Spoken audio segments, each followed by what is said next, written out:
Hello everyone. Good evening to all of you.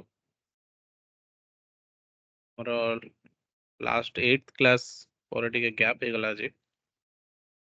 ଠିକ୍ ଅଛି, ସେ ଇସ୍ୟୁ ନାହିଁ। ମେସେଜ ତ କରିଥିଲି ଗ୍ରୁପରେ ସମସ୍ତେ ପ୍ରାକ୍ଟିସ୍ କରିବ, କାରଣ ଯେତେ ପ୍ରାକ୍ଟିସ୍ କରିବ ସେତେ ମାନେ ନିଜର ସେତେ କନଫିଡେନ୍ସ ବଢ଼ିବ ଟ୍ରେଡ୍ କରିବା ପାଇଁ। ସେତେ ଟାଇମ୍ ମିଳୁଛି ତମକୁ ସେତେ ଭଲ ବି ଗୋଟେ ଟାଇପ୍ର। ଜଲ୍ଦି କଭର କରି କିଛି ମତଲବ ନାହିଁ। ଓକେ, ତ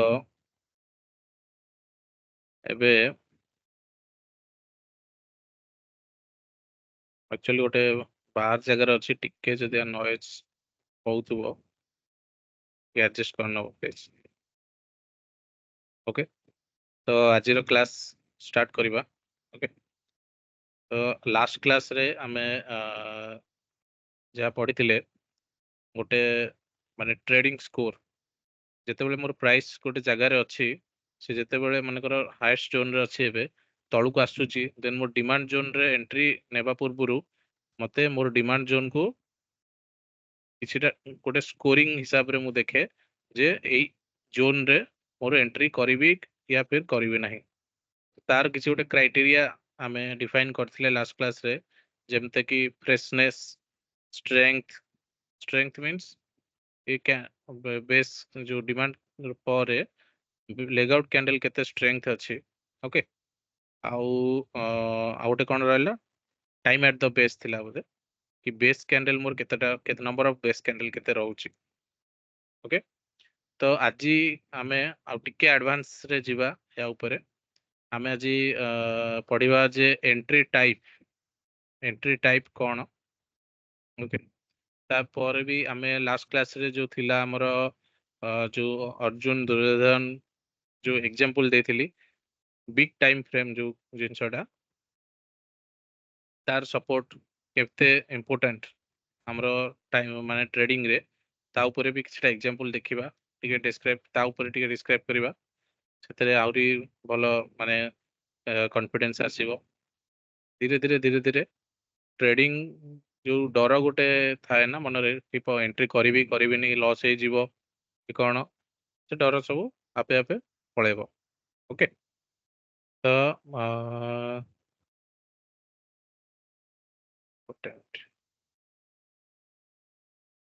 ଠିକ୍ ଅଛି, ତ ଏବେ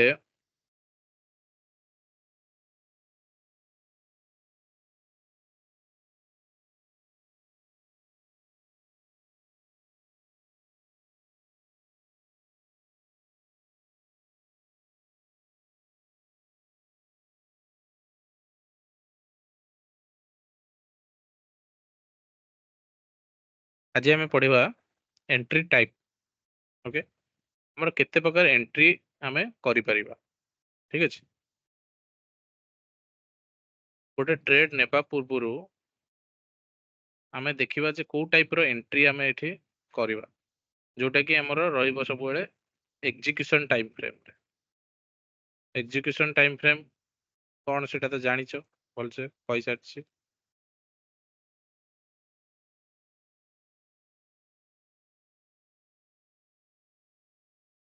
ଯୋଉ ଟାଇମ୍ ଫ୍ରେମ୍ରେ ତମେ ଏଣ୍ଟ୍ରି ନଉଛ, ସେଇ ଟାଇମ୍ ଫ୍ରେମ୍ର ମାନେ ସେଇ ଟାଇମ୍ ଫ୍ରେମ୍କୁ ଆମେ ଏକ୍ଜିକ୍ୟୁସନ ଟାଇମ୍ ଫ୍ରେମ୍ କହିବା। ଓକେ, ତ first entry type 1। Entry type 1ରେ କ'ଣ ଆମେ ପଢିଛେ,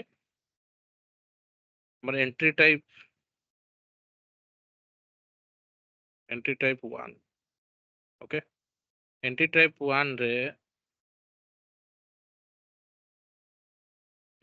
1ରେ ସବୁବେଳେ ଆମର ଯୋଉ ଜିନିଷଟା ଆମେ ପଢିଛେ, ଆମର ସବୁବେଳେ ଟ୍ରେଡିଂ ସ୍କୋର 7 ଆଉଟ୍ ଅଫ୍ 7 ଯେତେବେଳେ ରହୁଥାଏ, ସେଇ ଟାଇମରେ ଆମେ ଏଣ୍ଟ୍ରି ଟାଇପ୍ 1 ପ୍ରିଫର କରିଥାଉ। ଓକେ, ଏକ୍ଜାମ୍ପଲ ଗୋଟେ ଦେଖେଇ ଦଉଛି, କ୍ଲିୟର ହେଇଯିବ, କିଛି ଓରିଡ୍ ହେବାର ନାହିଁ। ଦେଖ, ଗୋଟେ କ୍ୟାଣ୍ଡେଲ ଆମର, ଠିକ୍ ଅଛି,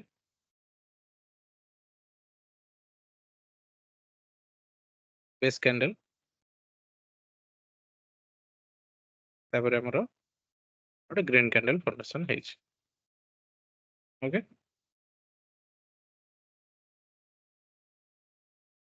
तापर भी आउरी गोटे ग्रीन कैंडल फॉर्मेशन ହେଇଛି तो ये होची हमरो ट्रेडिंग स्कोर 7 हिसाब रे हम जो हिसाब रे ट्रेडिंग स्कोर देउथो तो ए जगह रे मोरो तुमे देखिबो एंट्री को जगह रे मुनी एंट्री होची ए जगह एंट्री मोरो प्रॉक्सिमल लाइन कोड रहबो ए जगह रहबो ना प्रॉक्सिमल लाइन ए जगह रे मोर प्रॉक्सिमल लाइन रहबो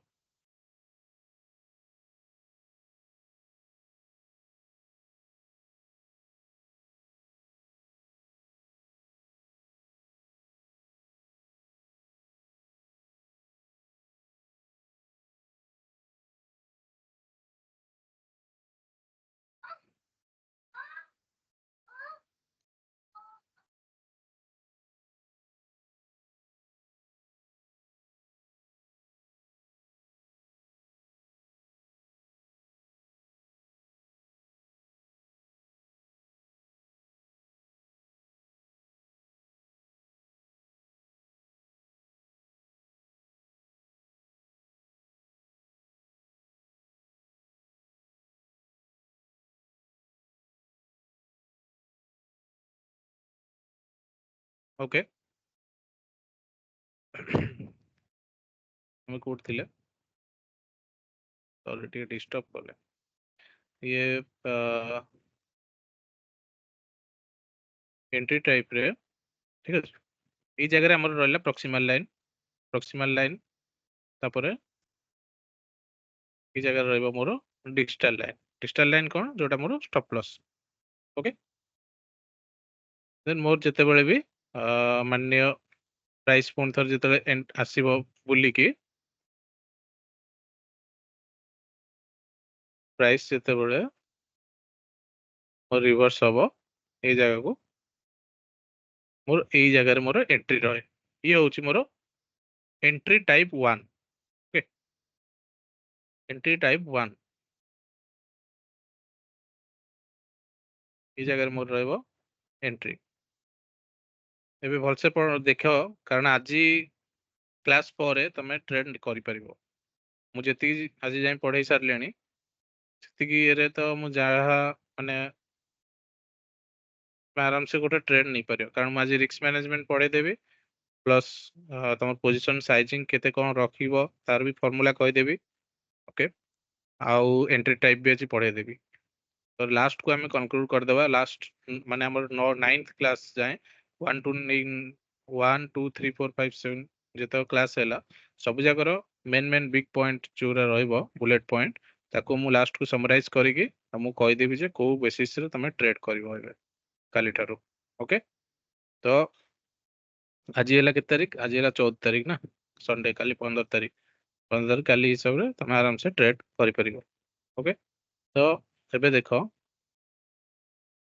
ये हला मोर एंट्री टाइप 1 ओके बट जिते बेले मोर माने नियो ये जो बेस कैंडल अछि ये बेस कैंडल मोर गोटे अछि हेली ट्रेड स्कोर मोर 7 आसला एटी जदी number of candle more 3 to 4 रहिबो देन केते हमरो ट्रेड स्कोर रहइबो एठी 6 रहइबो कारण एटी पॉइंट 3 पॉइंट मु 2 पॉइंट नै जिबी कि नै मोर जा हमर लास्ट ये हेतला कैलकुलेशन हिसाब रे पाखे थिबो से फाइल टा मो पाखे सेटा तमे देखि नबो ट्रेड स्कोर ठीक अछि मैं एबे आगु को जाउची एबे देखो ये एग्जांपल क्लियर ट्रेड स्कोर हिसाब रे मोर एंट्री रहला ए जगह रे प्रॉक्सिमल लाइन बेस कैंडल रो टॉप रे टिके आगुरु एंट्री रहइबो डिजिटल लाइन तळे मोर स्टॉप लॉस रहइबो क्लियर एते किसी डाउट नहीं एंट्री टाइप 2 एबे हम देखिबा ओके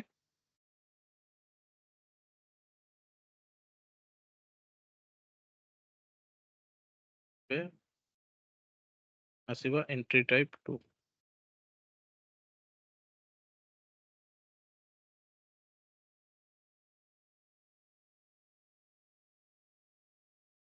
ये ट्रेड स्कोर जदी हमर 6 रहे मान्य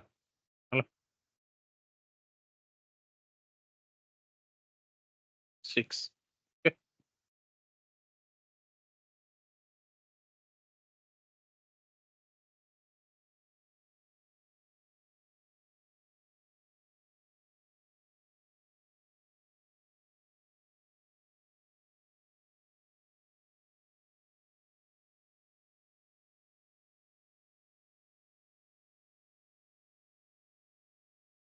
ଛାଡ଼ ପ୍ରିଣ୍ଟିଂ ରେ କଣ ହଉଛି ଇଏ ହେଇଗଲା ଇଏ ମୁଁ ଆଉ ଗୋଟେ ନୂଆ ପେଜ ଖୋଲୁଛି ଓକେ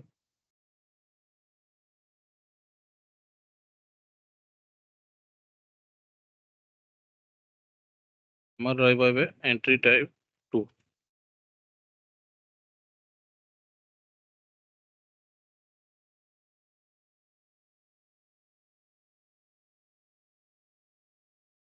एंट्री टाइप 2 ଉପରେ ଆମର ଟ୍ରେଡିଂ ସ୍କୋର କେତେ ରହୁଛି ନା 6 କାହିଁକି ନା ନମ୍ବର ଅଫ ବେସ୍ କ୍ୟାଣ୍ଡେଲ ଯଦିକା ମୋର କଣ ଅଛି ଅଧିକ ଅଛି ଠିକ ଅଛି ନମ୍ବର ଅଫ ବେସ୍ କ୍ୟାଣ୍ଡେଲ ଠିକ ଅଧିକ ଅଛି ଆମେ କଣ କରିବା ସେ କେସରେ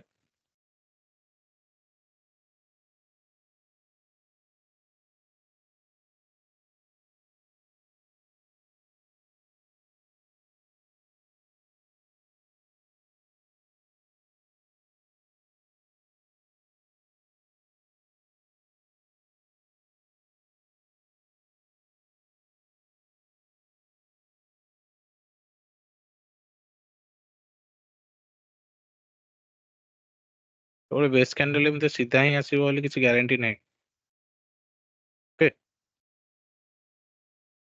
ତ ସେଇ ହିସାବରେ ଏ କେସରେ ମୁଁ କଣ କରିବି ନା ମୋର ଏଣ୍ଟ୍ରି ଟାଇପ 2 ନେବି ଓକେ ଏ କେସରେ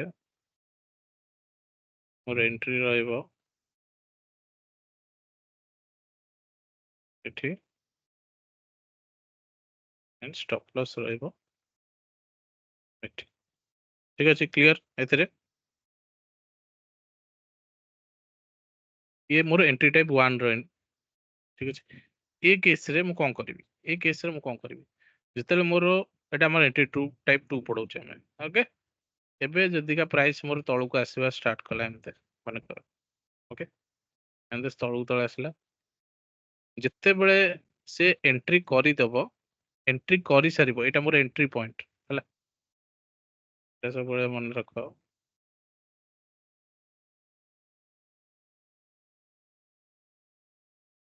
ଇଏ ହଉଛି ମୋର ଏଣ୍ଟ୍ରି ଇଏ ହଉଛି ମୋର ଷ୍ଟପ୍ ଲସ୍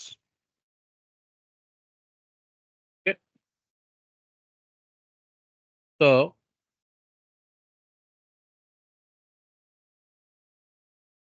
ଏବେ ଦେଖ ମୋର ଏଣ୍ଟ୍ରି ମାନେ ମୋ ପ୍ରକ୍ସିମାଲ ଲାଇନ ଭିତରେ ପ୍ରାଇସ୍ ଅଲରେଡି ମୋର ଏଣ୍ଟ୍ରି କରି ଯାଇଛି ଠିକ ଅଛି ଆମର ଏଣ୍ଟ୍ରି ଟାଇପ 1 ହିସାବରେ କଣ ଥିଲା ଆମର ଏଣ୍ଟ୍ରି କରୁ କରୁ ଆମର ଏଠି ବାଇ ମାରିବାର ଅଛି ଏଣ୍ଟ୍ରି କରିବାର ଅଛି ଷ୍ଟପ୍ ଲସ୍ ହେଇ ରହିବ କିନ୍ତୁ ଏ କେସରେ ମୋର ଯେତେବେଳେ ନମ୍ବର ଅଫ କ୍ୟାଣ୍ଡେଲ୍ସ ମୋର 4 ନା ଏବଭ 3 ତ ସେଇ କେସରେ ମୋର ପ୍ରକ୍ସିମାଲ ଲାଇନରେ ମୁଁ ଡାଇରେକ୍ଟ ଏଣ୍ଟ୍ରି କରିବିନି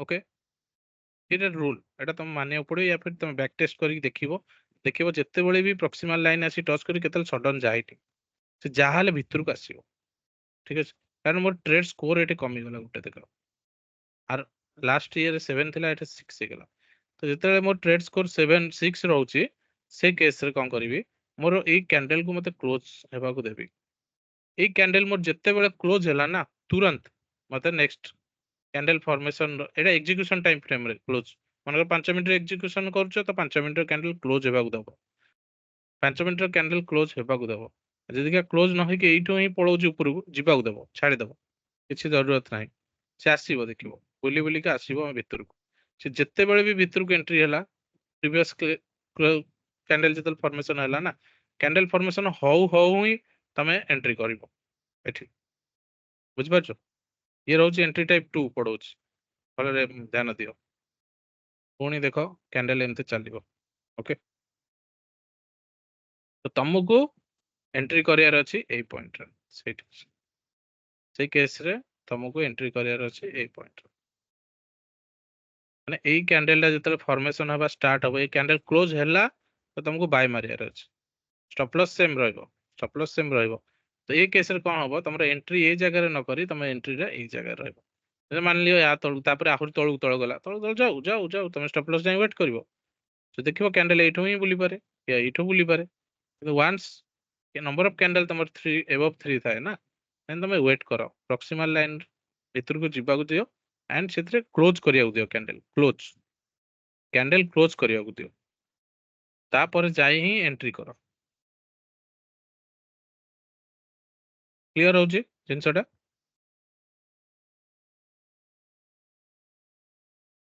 कैंडल मोर नंबर ऑफ बेस कैंडल मोर एटा गोटे डिमांड जोन मोर नंबर ऑफ बेस कैंडल चारटा अछि पांचटा भी थाई पारे छटा भी थाई पारे तो से केस रे कोन हबो ना मु जदिका मोर लेग आउट बहुत बड़ो अछि ता माने मोर एटू प्राइस ऊपर को जाइछ पेंडिंग ऑर्डर बहुत अछि तो जते बेल भी प्राइस मोर तळु को आसीबो पेंडिंग ऑर्डर पिक अप करी ऊपर जीवो से केस रे मोर एंट्री मु जते बेल प्रॉक्सिमल लाइन रो टॉप रे रखे टिके वेट करबी एंड भितरे क्लोजिंग करबा को देबी हला देबा परे तापरे ଯେତେବେଳେ ପ୍ରାଇସ୍ ଏଠୁ ଉପରକୁ ଯିବ ନେକ୍ସଟ କ୍ୟାଣ୍ଡେଲ ଓପନିଂ ହଉ ହଉ ମତେ ଏଣ୍ଟ୍ରି କରିବାର ଅଛି କ୍ଲିୟର ଫାର୍ଷ୍ଟ କ୍ୟାଣ୍ଡେଲ ଏଇଟା କ୍ଲୋଜ ହେବାର ଅଛି ମତେ ୱେଟ୍ କରିବାକୁ ପଡିବ ସେକେଣ୍ଡ କ୍ୟାଣ୍ଡେଲ ଓପନ ହଉ ହଉ ଆଉ ୱିଦିନ ଦ ଜୋନ୍ ଏଇଟା ହଉଛି ମୋର ଜୋନ୍ ଇଏ ମୋର ହଉଛି ଡିମାଣ୍ଡ ଜୋନ୍ ପ୍ରକ୍ସିମାଲ ଲାଇନ ରୁ ଡିଜିଟାଲ ଲାଇନ ଯାଏ ମୋର ଜୋନ୍ ଓପନିଂ ହେଲା ସିଧା ଏଣ୍ଟ୍ରି କଲ ଏଣ୍ଡ ଚାଲିଲ ଠିକ ଅଛି କ୍ଲିୟର ନେକ୍ସଟ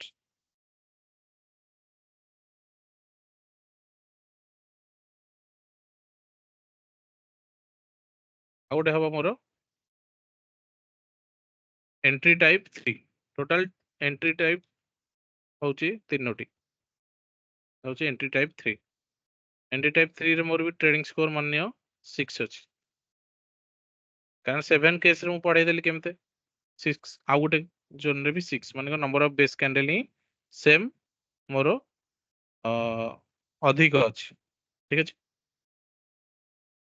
सेम केस ये भी नंबर ऑफ एंट्री टाइप 3 भी हमें करि परिबा सेही केस रे कोन हबो सेही केस रे ई जो एटा number of Etah entry type 3 कहूची से एई पेज रे करिया अपेक्षा ड्राइंग पे मु आउथरे एइथरे ही कहि दउची हला कैंडल सेम प्राइस मोर तळ को आछी एंट्री टाइप 2 रे हमें एंट्री कले कोन ना ए कैंडल क्लोज हेबाक देले क्लोज हेई जेतले कैंडल ओपनिंग हैला हौ हौ हमें एंट्री करबा ये होची एंट्री टाइप 2 एंट्री टाइप 3 रे कोन चेंजेस आसीबो ना जेतेबेले प्राइस मोर प्रॉक्सिमल लाइन को क्रॉस करिक जाउथबो सेते बेले हम एंट्री करिया माने प्रॉक्सिमल लाइन क्रॉस कला तो हम एंट्री करिया मोर मन कर प्रॉक्सिमल लाइन एठी थिबो प्राइस मोर 100 ओके एटा मन कर मोर 100 स्टॉप लॉस अछि 90 ओके स्टॉप लॉस अछि 90 मोर प्राइस ऊपर आछि माने एठी प्राइस में भी थाई पारे 115 ओके 115 110 105 हे 100 भीतर को एंट्री गला 97 आसिल ए जगह रे 97 ओपनिंग हैला पुनी 97 97 है कि 98 99 100 पहुंचला 101 पहुंचला तो हमें एंट्री करिया सीधा ए जगह रे एंट्री हो ये होची एंट्री टाइप 3 ओके क्लियर समझते एंट्री टाइप 3 रहइबो जेतेबेले प्रॉक्सिमल लाइन मोरो क्रॉस करिवो सेतेबेले एंट्री टाइप 3 हो एंट्री टाइप 2 रहइबो मोरो जेतेबेले जोन भीतर कैंडल फर्स्ट क्लोज कला तापर फॉर्मेशन हौ हौ एंट्री हबो एंट्री टाइप 2 एंट्री टाइप 3 आउ एंट्री टाइप 1 होची जेतेबेले मोर प्रॉक्सिमल लाइन फर्स्ट एंट्री होउथबो से होची एंट्री ये होची मोर एंट्री टाइप 1 ये ट्रेडिंग स्कोर जेतेबेले मोर 7 थाए ठीक अछि तो तुम कहबो जे सर मु एठे काहे कि ए जगह रे एंट्री करछि पुनी ए जगह रे काहे एंट्री करछि 2 आउ 3 काहे कि मु एठे देबिनी ए जगह रे एंट्री कले तो मोर स्टॉप लॉस भी कम रहइबो आउ ए जगह रे एंट्री कला तो स्टॉप लॉस भी मोर सेम रह जाउछि जो माने कंजर्वेटिव एंट्री नेबे जो माने कन्फर्मेशन एंट्री को कहजिवो माने प्राइस ऊपर को जाउछि माने गोटे कन्फर्मेशन देला जे प्राइस एबे पेंडिंग ऑर्डर पिकअप करि सारलानी सेही माने सेफ ट्रेडर ସେମାନେ ଏଣ୍ଟ୍ରି ଟାଇପ୍ 3 ପ୍ରିଫର କର। ଯୋଉମାନେ ରିକ୍ସି ଟ୍ରେଡର ସେମାନେ ଏଇ ଜୋନରେ ନେଇପାରେ। ଆଉ ଏମିତି ନର୍ମାଲ ଟ୍ରେଡରରେ ଆମର ତ ଜୋନ୍ ଆସୁଛି ମାନେ ଆମେ ତ ଟ୍ରେଡ୍ ଏଣ୍ଟ୍ରି କରିବାର ହିଁ ଅଛି, ସେମିତି କିଛି ନାହିଁ। ଯୋଉମାନେ ବହୁତ ସେଫ୍ ସାଇଡ୍ ଏଣ୍ଟ୍ରି ମାନେ ଭାବିକି କରନ୍ତି ସେମାନେ ଏଇ ଟାଇପ୍ ଏଣ୍ଟ୍ରି ଟାଇପ୍ 3 ପ୍ରିଫର କରିପାରିବେ। ଓକେ।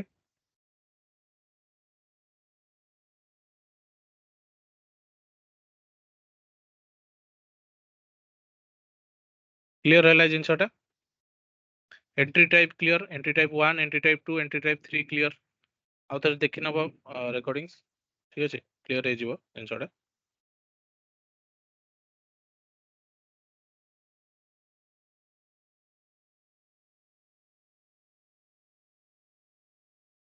ଆମେ ଆଜି ଆଉ ଗୋଟେ ସେକେଣ୍ଡ ଟପିକ କୁ ଯିବା ଏବେ, ଅଥେଣ୍ଟିସିଟି। ଠିକ ଅଛି, ଅଥେଣ୍ଟିସିଟି। ଅଥେଣ୍ଟିସିଟି କଣ? ଅଥେଣ୍ଟିସିଟି ବି ଆମେ ଅବଜର୍ଭ କରିବା ଏକ୍ଜିକ୍ୟୁସନ ଟାଇମ ଫ୍ରେମରେ। ଠିକ ଅଛି,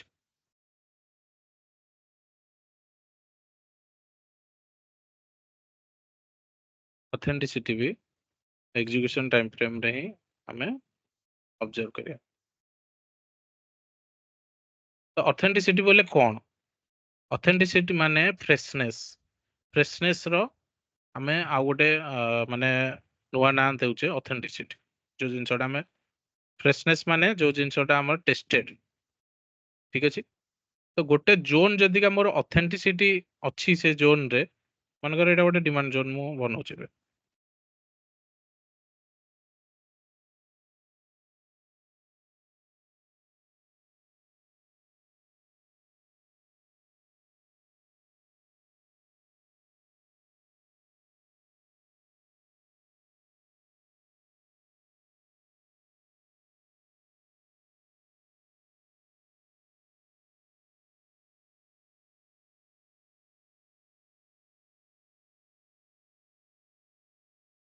ଓକେ, ତ ଏବେ ମୋର ପ୍ରାଇସ୍ ଯେତେବେଳେ ଏଇ ଜାଗାରୁ ତଳକୁ ଆସିବ, ପ୍ରାଇସ୍ ଯେତେବେଳେ ମୋର ଏଇ ଜାଗାରୁ ତଳକୁ ଆସୁଛି, ଏମିତି କ୍ୟାଣ୍ଡେଲ ବନେଇ ବନେଇ ଆସିବ। ଆସିକି ମୋର ଏଇ ଜାଗାରେ ପ୍ରକ୍ସିମାଲ ଲାଇନ ଏଇ ଜାଗାରେ ଟଚ୍ ହେଇ ପୁଣି ଯେତେବେଳେ ଗୋଟେ ବେସ୍ କ୍ୟାଣ୍ଡେଲ ବନେଇବ ଏଠି,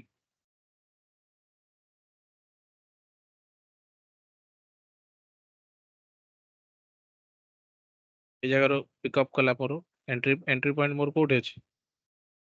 ଏଇ ଜାଗାରେ ଏଣ୍ଟ୍ରି ପଏଣ୍ଟ ଏଇ ଜାଗାରେ ଅଛି ନା ମୋର ଏଣ୍ଟ୍ରି ପଏଣ୍ଟ।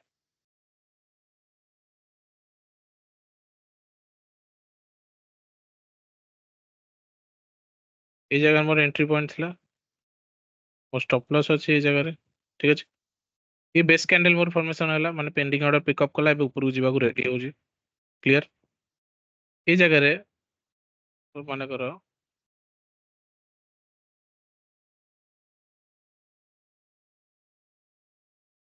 एमिति गोटे कैंडल फॉर्मेशन कला। ठीक अछि, तो तमे ए जगह रे कोन देखिलो? ये मोर गोटे फास्ट जोन, डिमांड जोन। याकू मु जदिया कहिबी, याकू जदिया मु कहिबी मोर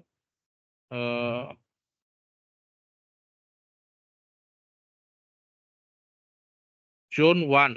ठीक अछि, तो एई केस रे जतबे ये भी गोटे टाइप रो एमिति टाइप रो कैंडल फॉर्मेशन कर डिमांड जोन टाइप रो बनै कि फोणी जाउची, याकू हमें कहबा जोन 2।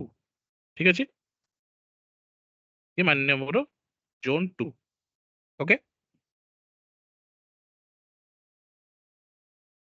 तो एई केस रे मोर जतले फोणी प्राइस जतबे आसीबो ना बुलिकी, मोर जतले प्राइस फोणी थरे तळु आसीबो ना एई जगह को जोन 2 को, ए जोन 2 रो आउ ऑथेंटिसिटी रहिबो नै, कारण से ऑलरेडी टेस्टेड हेई सारस। ओके, ये हेई जीवो एई जोन 2 मोर हेई जीवो कोन ना non authenticated, non authenticated zone. Clear?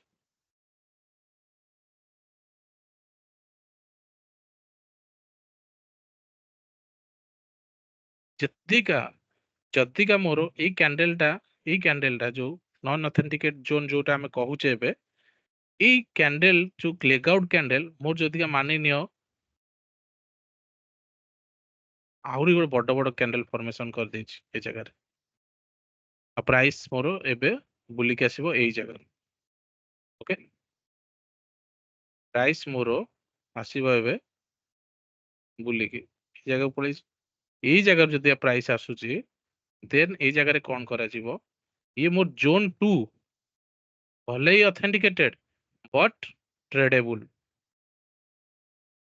Authenticated but tradable माने ट्रेड करी हबो काहे की ना यार क्लोजिंग भलो अछि क्लोजिंग भलो अछि देखि परछो यार नियरेस्ट रिवर्सल जो जिंसटा ए जो जिंसटा नियरेस्ट रिवर्सल ऊपर जदि का मोर क्लोजिंग देछि दैट मींस ए जगह रे मोर अच्छा माने खासा बायर मोर अछंती माने एंट्री करछंती न्यू बायर भी एंट्री करछंती एटा दिमाग रो पूरा क्लियर हो जाय जिंस जदि का मोर ए कैंडल टा ए जगह रे छोटो रे कैंडल बन्नी कि ए जगह रो एंट्री रिटर्न आछि देन मोर ऑलरेडी ये टेस्टेड हे साची ए जगह रे मोर फर्दर एंट्री करयार नै बट जदि हमर प्राइस बहुत ऊपर को जाई कि तापर बुली के आसुची देन से जगह रे कोन हबो ना ये ऑलरेडी मोर टेस्टेड हे साची non authenticated zone but tradable clear price आसीबो ए जगह रो रिएक्शन तुमको दबो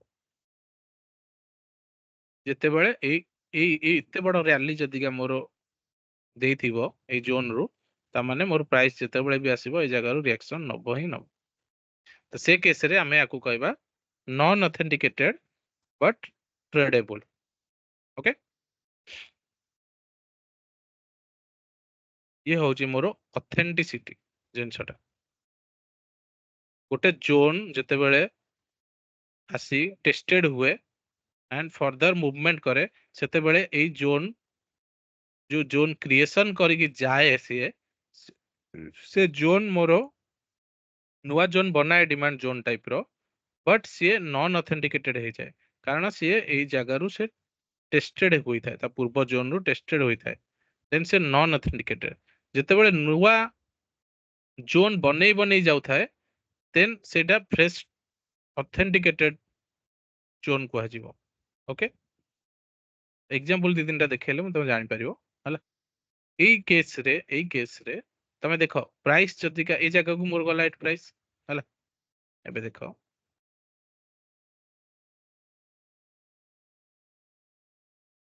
प्राइस माने करो एबे मोर रिटर्न आसुची हला प्राइस मोर एमते रिटर्न आसिला आसिला बेले कोन करियो मझिरे मोर गोटे जोन बनैला एमते पुणी एमते बनैला पुणी जेतेबेले एई जगह को आसिला ये तो ट्रेडेबल एई जगह को मोर आसी की एमते क्लोजिंग देला तापरे मानकर बेस कैंडल बनैला गोटे तापरे मोर कैंडल का हबो पॉजिटिव जीवो पॉजिटिव जीवो पॉजिटिव जीवो तो एई केस रे कोन हबो एई केस रे मोर जेतेबेले पूर्व को जाउची कैंडल हला एई केस रे तमे देखो ये मोर सप्लाई जोन फॉर्मेशन करके आसीची ऊपर आसिला बेले गोटे सप्लाई जोन मोर ऊपर हिसाब रे कि नहीं तो एई केस रे ये मोर ऑथेंटिक जोन हे जिवो कारण ये गोटे फ्रेश फ्रेश सप्लाई जोन मोर जेतल प्राइस मोर एई जगह रु जीवो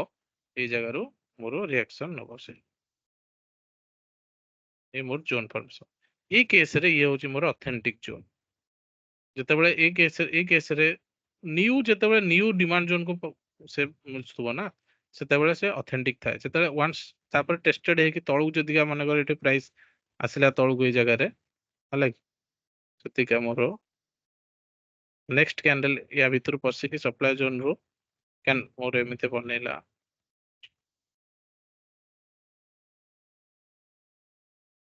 देन मोर ये टेस्टेड हे गला ए जोन टेस्टेड हे गला रेड कैंडल बनेला प्राइस जाय आसला पुणी थरे तळे ऊपर को जीवो ना ये आ मोर ट्रेडेबल नबो ये केस रे मोर ट्रेडेबल ये जदि का बड़ बड़ कैंडल दीटा बने देला देन ये मोर नॉन ऑथेंटिक जोन हे गला zone more non authentic but tradable कारण ये बहुत बड़ भलो गोटे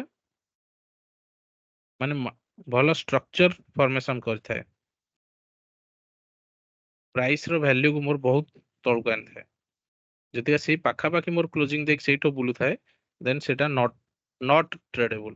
ବଟ୍ ଯଦିକା ମୋର ଆଉ ଟିକେ ବହୁତ अच्छा ଖାସା ପ୍ରାଇସ୍ ଡାଉନ୍ ଆଣି ଦେନ୍ ପ୍ରାଇସ୍ ମୋର ନିୟରେଷ୍ଟ ରିଭର୍ସାଲ ଡିମାଣ୍ଡ ରୁ ପୁଣି ଚାଲିଲା ଦେନ୍ ଏଇ ଜାଗାରେ ମୋର ଏଇ ଜାଗାରେ ବି ମୁଁ ଆଉଥରେ ଏଣ୍ଟ୍ରି କରିପାରିବି, କାରଣ ଇଏ ଅଥେଣ୍ଟିକ ନନ୍ ଅଥେଣ୍ଟିକ ଭଲେ ହିଁ ହେଇଥାଏ ବଟ୍ ଟ୍ରେଡେବୁଲ ହେଇଥାଏ। ଓକେ, ଭାବୁଛି ଏଇଟା ସମସ୍ତଙ୍କର କ୍ଲିୟର ହେଇଥିବ।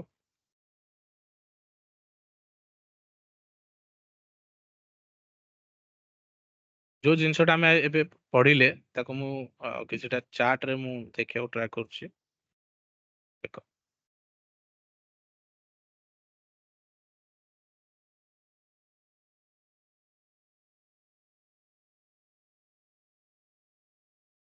ପ୍ରାଇସ୍ ଦେଖ, ଇଏ ଗୋଟେ ଜୋନ୍, ଇଏ ଗୋଟେ ଜୋନ୍। ୟାକୁ ଆମେ ସବୁବେଳେ କେମିତି ଇଏ କରୁ ଜାଣିଛ, ମାର୍କିଂ କରୁ ୱିଦାଉଟ୍ ବେସ୍ ବାଲା କ୍ୟାଣ୍ଡେଲ।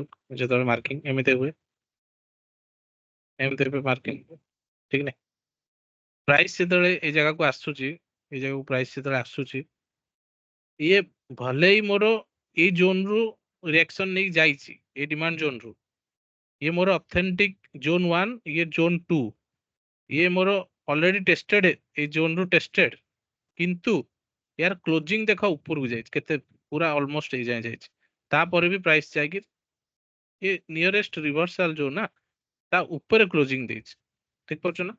ता माने मोर एठु जो बायर एंट्री हेइथिले ताको प्राइस को अप नै संती, ता माने जेतेबेले भी प्राइस ए जगह को आसे, कारण मोर एक्साइटिंग कैंडल अछि।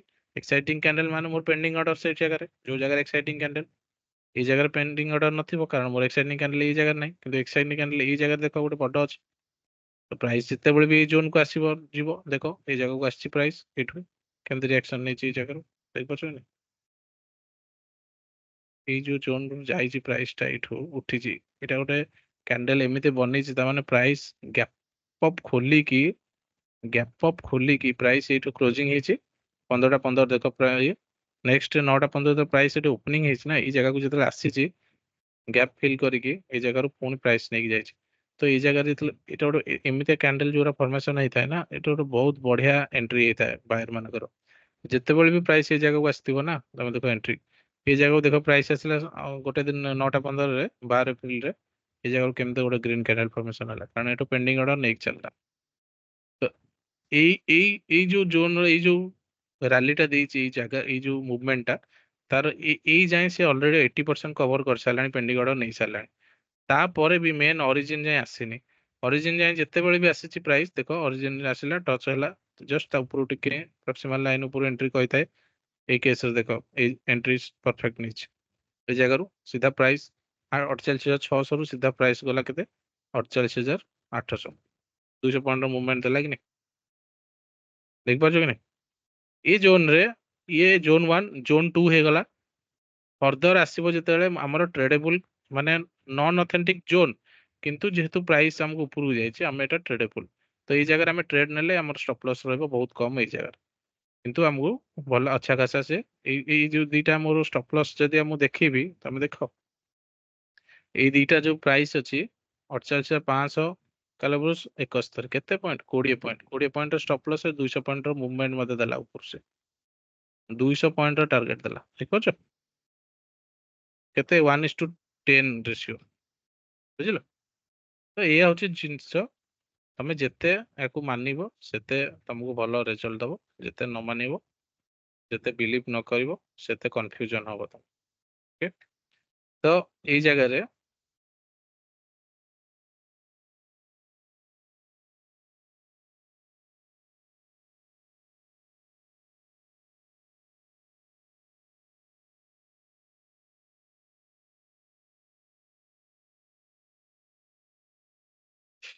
20 EM ଏଟା ମୁଁ ରେଟ୍ କରିଦେଇଛି, ଏଟା 50 ଏଟା ଗ୍ରୀନ ଥାଉ। ତ ଏଇ ଜାଗାରେ ଦେଖ ପ୍ରାଇସ୍ ଯେତେବେଳେ ପୁଣି ଥରେ ଆସିଲା ଦେଖ ତାକୁ ବ୍ରେକ୍ କରିଦେଲା, କାରଣ ଅଲରେଡି ଟେଷ୍ଟେଡ ହେଇଯାଇଥିଲା ନନ୍ ଅଥେଣ୍ଟିକ ଜୋନ୍, ସେଟା ନନ୍ ଅଥେଣ୍ଟିକ ଜୋନ୍, ଆଉ ଏଠି ତ ଜୋନ୍ ହିଁ ନାହିଁ। ବ୍ରେକ୍ କଲା ତାର ତଳ ଲେଭେଲ ରୁ ଟିକେ ଯେତିକି କିଛି କିଛି ପେଣ୍ଡିଂ ଅର୍ଡର ନେଉଥାଏ ପିକ୍ କରିଥାଏ ଆସୁଥାଏ। କ୍ଲିୟର ହେଲା ଜିନିଷଟା, ନନ୍ ଅଥେଣ୍ଟିକ ଆଉ ଅଥେଣ୍ଟିକ ଭିତରେ ଜିନିଷଟା ମୁଁ କହୁଥିଲି ଏବେ। एंट्री टाइप 1 2 3 एंट्री टाइप 1 2 3 तार गोटे एग्जांपल देखि नबा देखो ए केस रे देखो एठी ही तो देखि नबा सो डिलीट कर दे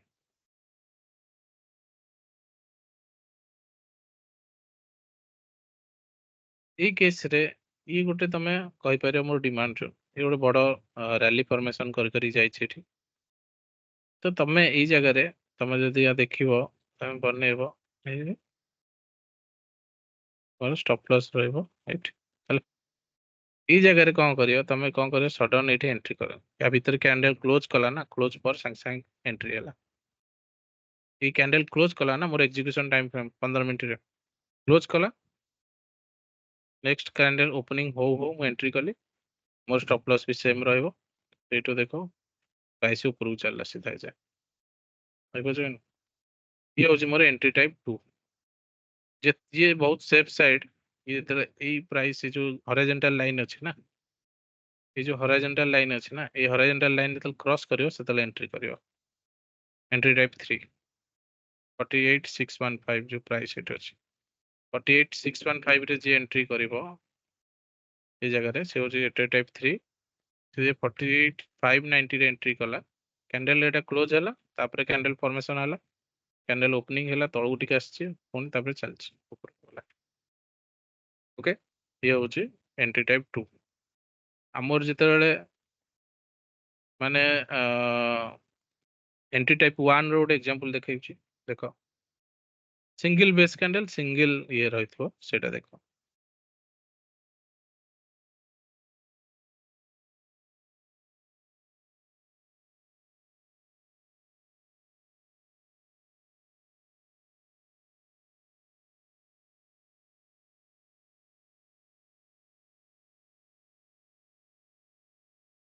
ये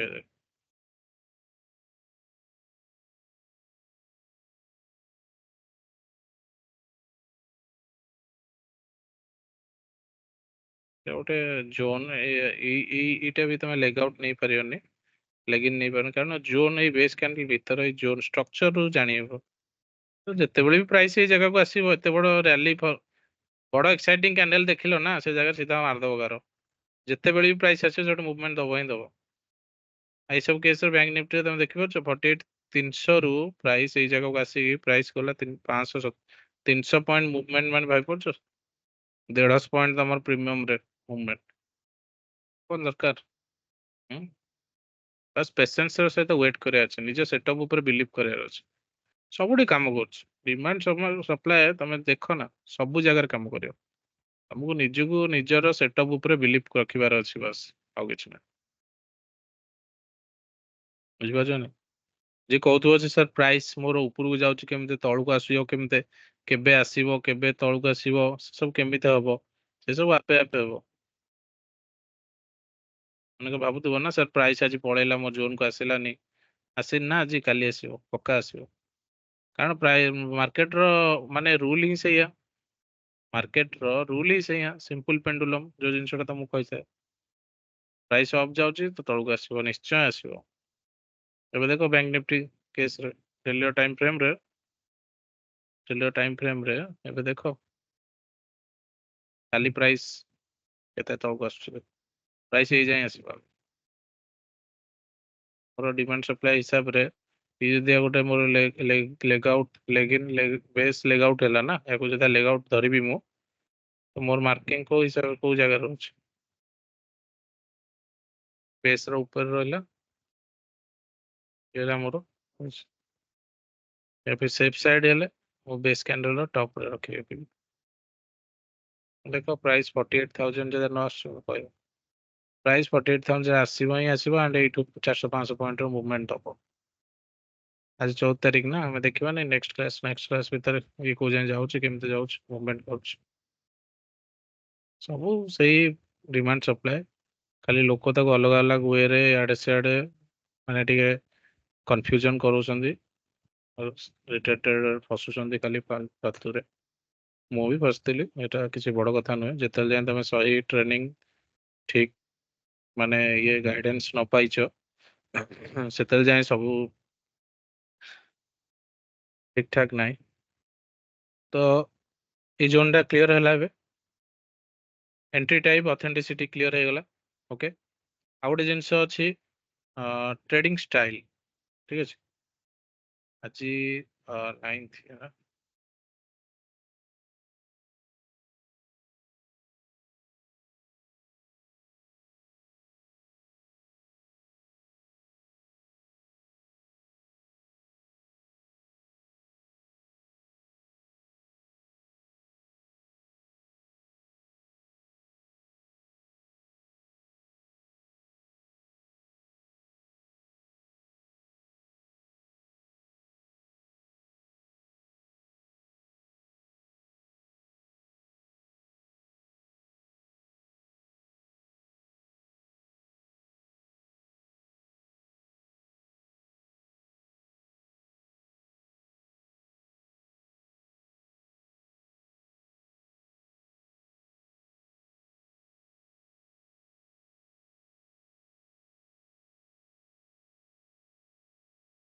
आ गोटे जिनस हम मोर ट्रेडिंग स्टाइल आमर कौन कौन ओके ट्रेडिंग स्टाइल भितर हमर कौन कौन आसुचे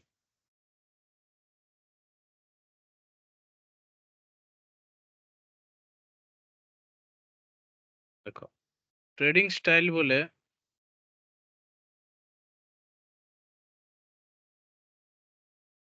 ट्रेडिंग स्टाइल रे मोर फर्स्ट जिनस आसीबो ए,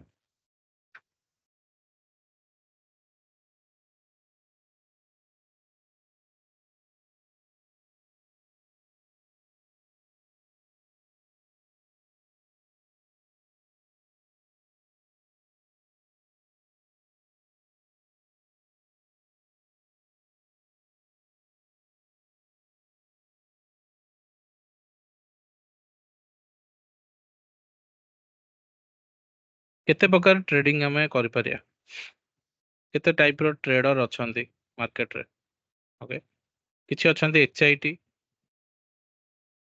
आवर्ली इनकम ट्रेड किछि अछंती डीआईटी और किछि अछंती डब्ल्यूआईटी और किछि अछंती एमआईटी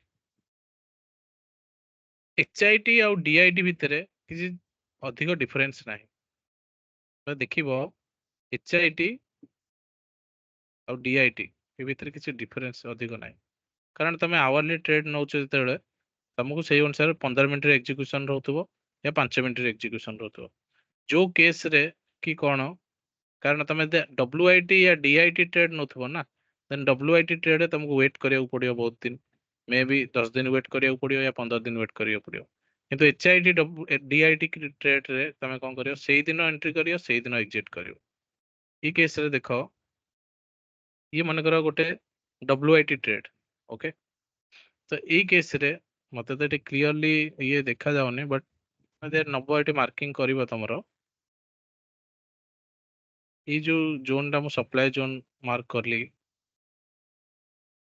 प्राइस मोर एई जगह एंट्री कला सप्लाई जोन देखो एई केस केते बड़ दीटा एक्साइटिंग कैंडल बनैछि तो मोर एटी सेलर अछंती प्राइस मोर एई जगह रु एबे जाउछि जाउछि जेते एंट्री कर देला एई जगह रे एंट्री कला परे मोर बेस कैंडल दीटा अछि मोर एंट्री हबो रहइबो ये एंट्री टाइप 1 हिसाब रे प्राइस मोर भितरु भी गला चाहि पूरा बेस सेंटर जोटा ओरिजिन सेठू पेंडिंग ऑर्डर धरला एंड तळକୁ खसेला तळକୁ खसेकी आनिके मते प्राइस ए जाय डंप कला ये हला मोर वीकली ट्रेड ये मोर वीकली ट्रेंड माने दीटा वीक मोर पूरा मार्केट डाउन असला तळ क्लियर माने बैंक निफ्टी मोर मु वेट करली ए जगह रे दीटा वीक मुझे जदि से केस रे डब्ल्यूआईटी या डीआईटी ट्रेड नहीं थांते से केस रे मोर प्राइस देखो डीआईटी रे भी सेम जगह रे एंट्री हला से जगह रो प्राइस डंप होला तळ मते सेही दिन ही वेट बाहरिया पड़ता 15 मिनट टाइम फ्रेम हिसाब रे 15 मिनट टाइम फ्रेम हिसाब रे मु जदि जीबी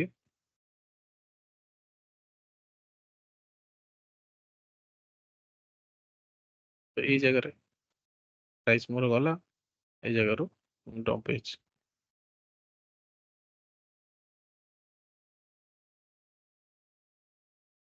ବୁଝିପାରୁଛ କି ନାଇଁ? ତ ଇଏ ହଉଛି ତମେ ୟାକୁ ଯେତେବେଳେ ଲୋୟର ଟାଇମ ଫ୍ରେମ ନେଇକି ଟ୍ରେଡ୍ କରିବ ନା ନିଜେ ଜାଣିପାରିବ ହେଲା। ଏଇ ଡେଟ୍ରେ 6 ମାର୍ଚ୍ଚ ଡେଟ୍ରେ ଏଇ ଫଲଟା ହେଲା। ମୁଁ ଯୋଉ ଟ୍ରେଡ୍ ର ଏକ୍ଜାମ୍ପଲ ଦେଇଥିଲି ନା,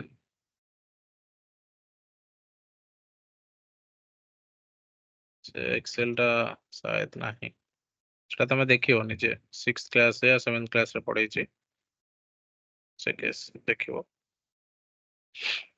ଓକେ, ଇଏ ହେଇଗଲା ଆମର trading style WIT DIT MIT। ମୁଁ କହିବା ଏଇ ଜିନିଷଟା ତ ମୁଁ ଥରେ କହିଥିଲି, ଫିର ବି ଏଇ କହିବାର ମିନିଂ ଏଇଆ ଯେ HIT ଆଉ DIT କେସରେ ଷ୍ଟପଲସ୍ ତମର ଅଧିକ ବାଜିବାର ଚାନ୍ସ ରହେ, କିନ୍ତୁ WIT MIT କେସରେ ଷ୍ଟପଲସ୍ ବହୁତ ରେୟାର।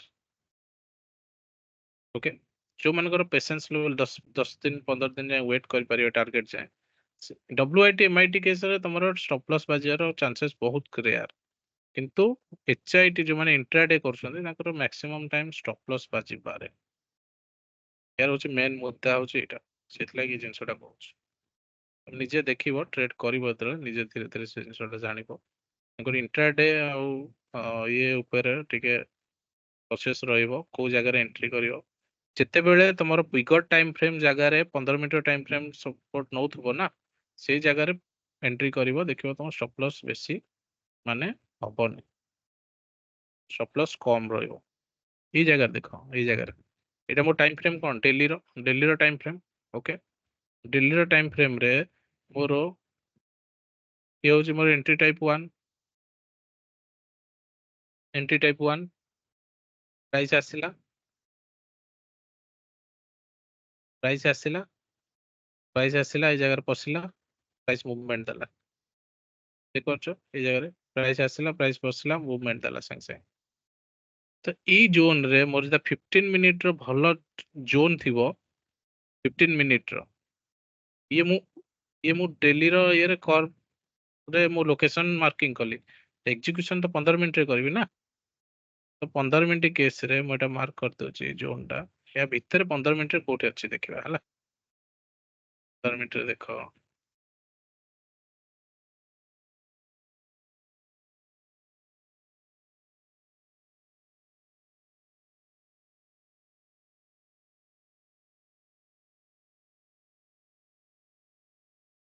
ସେଇ ଜାଗାରେ ହିଁ ଅଛି ନା, ଦେଖିପାରୁଛ କି?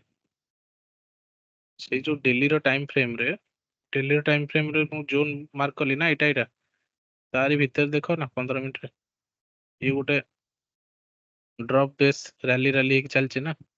ତ ତମର 15 ମିନିଟ ଆଉ 1 ଡେ ର ଯେତେବେଳେ ଟାଇମ ଫ୍ରେମ୍ ମ୍ୟାଚ୍ ହେଇଯାଉଛି, ତାମାନେ ଏଇଠି ତମେ ଫୁଲ କନଫିଡେଣ୍ଟ ସହିତ ଏଣ୍ଟ୍ରି କରିବ।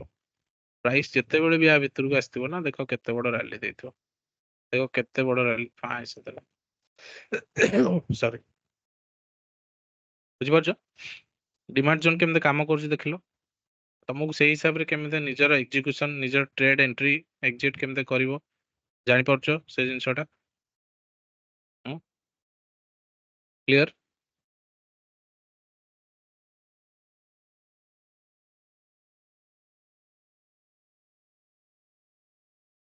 ଟ୍ରେଡିଂ ର କିଛିଟା ଜିନିଷ ମୁଁ କହିବା ପାଇଁ ଚାହିଁବି। ମାନେ ଦେଖ, ତମାନେ ମୁଁ ଯୋଉ ଜିନିଷଟା ପଢଉଛି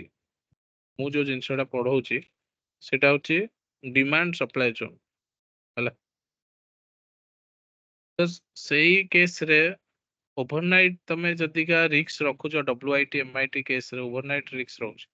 ଏମିତି ନାଇଁ କି WIT ରେ କାଲି ମୋର ୱିକଲି ର ଡିମାଣ୍ଡ ଜୋନରେ ମାଡ଼ ହେଇଛି, ପ୍ରାଇସ୍ ଉପରକୁ ଯିବା କଥା, ତ ଗୋଟେ ୱିକ୍ ଲାଗିବ, ମେ ବି ଅଗଲା ଦିନ ସେଇ ଗୋଟେ ଜାଗାରେ ରହିଲା, ଆର ଦିନ ଆଉ ଗୋଟେ ଜାଗାରେ ରହିଲା, କିନ୍ତୁ ବଡ ଜାଗାରେ ତାପର ଦିନ ଗୋଟେ ବଡ କ୍ୟାଣ୍ଡେଲ ଫର୍ମେସନ କରିକି ଉପରକୁ ଚାଲିଲା। ସେମ୍ କେସରେ ଏଇ ଜାଗାରେ HIT 5 ମିନିଟ କେସରେ ସେଇ ଦିନ ହିଁ ତମର ଛୋଟ ଛୋଟ କ୍ୟାଣ୍ଡେଲ 5 ମିନିଟରେ ବନେଇବ, ଆଣ୍ଡ ଗୋଟେ ବଡ କ୍ୟାଣ୍ଡେଲ ବନେଇବ। ମେ ବି ହେଇପାରେ ସେଇ ଦିନ ହିଁ ଏଠି ଗୋଟେ ବଡ କ୍ୟାଣ୍ଡେଲ ବନେଇକି ତମର ଷ୍ଟପ୍ ଲସ୍ ହିଟ୍ କରିଦେଇପାରେ। କିନ୍ତୁ WIT କେସରେ କ୍ୟାଣ୍ଡେଲ ଯେତେବେଳେ ମୋର ଉପରକୁ ଯାଉଥିବ, ମନେକର ତଳକୁ ଆସିଲା ଷ୍ଟପ୍ ଲସ୍ ହିଟ୍ କରିବା ପାଇଁ, 2 ଦିନ ପରେ ତମର ଷ୍ଟପ୍ ଲସ୍ ହିଟ୍ ହେଇପାରେ ହେଲା, ବୁଝିପାରୁଛ ତ? ମେନ୍ କଥା ହଉଛି ତମେ ଦେଖ ଗୋଟେ ଜିନିଷ ହଉଛି ଟ୍ରେଡିଂ କରିବ ଯଦିକା ତମର ଟାର୍ଗେଟ କଣ? ତମକୁ ଗୋଟେ ଭଲ ଟ୍ରେଡର ବନିବାର ଅଛି ନା ଏମିତି ନର୍ମାଲ ଟ୍ରେଡ କରିବି ଇଏ କରିବି କ୍ୱାଲିଟି ବାଲା ଟ୍ରେଡର ଯୋଉ ଜିନିଷଟା ମୁଁ କହୁଛି ନା ନର୍ମାଲ ଏମିତି ଆସିଲା ମୋ ଜାଗାରେ ପଶିଗଲି ବାହାରିଗଲି ଏଇ ସବୁ ଜିନିଷ ଯେକୌଣସି ଜିନିଷକୁ ତମେ ପଢୁଛ ୟା ଶିଖୁଛ ଟିକେ ସିରିୟସଲି ସେ ଜିନିଷକୁ ନେବ। ପଇସା ଦେଇକି ଶିଖୁଛ ନା ଏଇ ଜିନିଷଟା ତ ପଇସାର ଭ୍ୟାଲ୍ୟୁ ରଖିବ କହିବା କଥା ଏଇଆ। ଗୋଟେ ପେସେଣ୍ଟ ଆଜିକା ଡେଟର ଟ୍ରେଡର ମାନଙ୍କର କଣ ମାନେ ଆଟିଚ୍ୟୁଡ କହିବି ଇନଷ୍ଟାଗ୍ରାମ ଫେସବୁକ୍ ଏସବୁରୁ ଦେଖିନେଲେ ଗୋଟେ ଦିନରେ ଗୋଟିଏ ଦିନରେ ଲକ୍ଷେ ଟଙ୍କା ଇନକମ କରୁଛନ୍ତି 1.5 ଲକ୍ଷ ଟଙ୍କା ମାନେ ଲାଭ କରୁଛନ୍ତି ସେ ସବୁ ସ୍କ୍ରିନଶଟ ଦେଖିକି ସେଇଥିରୁ ହିଁ ସବୁ ପାଗଳ। ମୁଁ ବି ଦିନକୁ 1 ଲକ୍ଷ ଟଙ୍କା ଇନକମ କରିବି କିନ୍ତୁ ସେମାନେ ଜାଣୁନାହାନ୍ତି ଯେ 1 ଲକ୍ଷ ଟଙ୍କା ଯୋଉଟା ସେ ପଜିଟିଭ ଦେଖଉଛି ତା ପଛରେ ସେ 10 ଲକ୍ଷ ଟଙ୍କା ଇନଭେଷ୍ଟ କରୁଛି। ତମ ପାଖରେ 10 ଲକ୍ଷ ଟଙ୍କା ଅଛି କି ଇନଭେଷ୍ଟ? 10 ଲକ୍ଷ କଣ 10 ଲକ୍ଷ ଜାଗାରେ 50 ଲକ୍ଷ ବି ଇନଭେଷ୍ଟ କରୁଥିବେ ସେମାନେ ସେଇଟା ସେମାନେ କହୁନାହାନ୍ତି ଖାଲି ଦେଖେଇ ଦଉଛନ୍ତି 50,000 ମୁଁ ଆଜି ଇନକମ କରିଛି 1 ଲକ୍ଷ ଟଙ୍କା ଇନକମ କରିଛି ବୁଝିପାରୁଛନ୍ତି।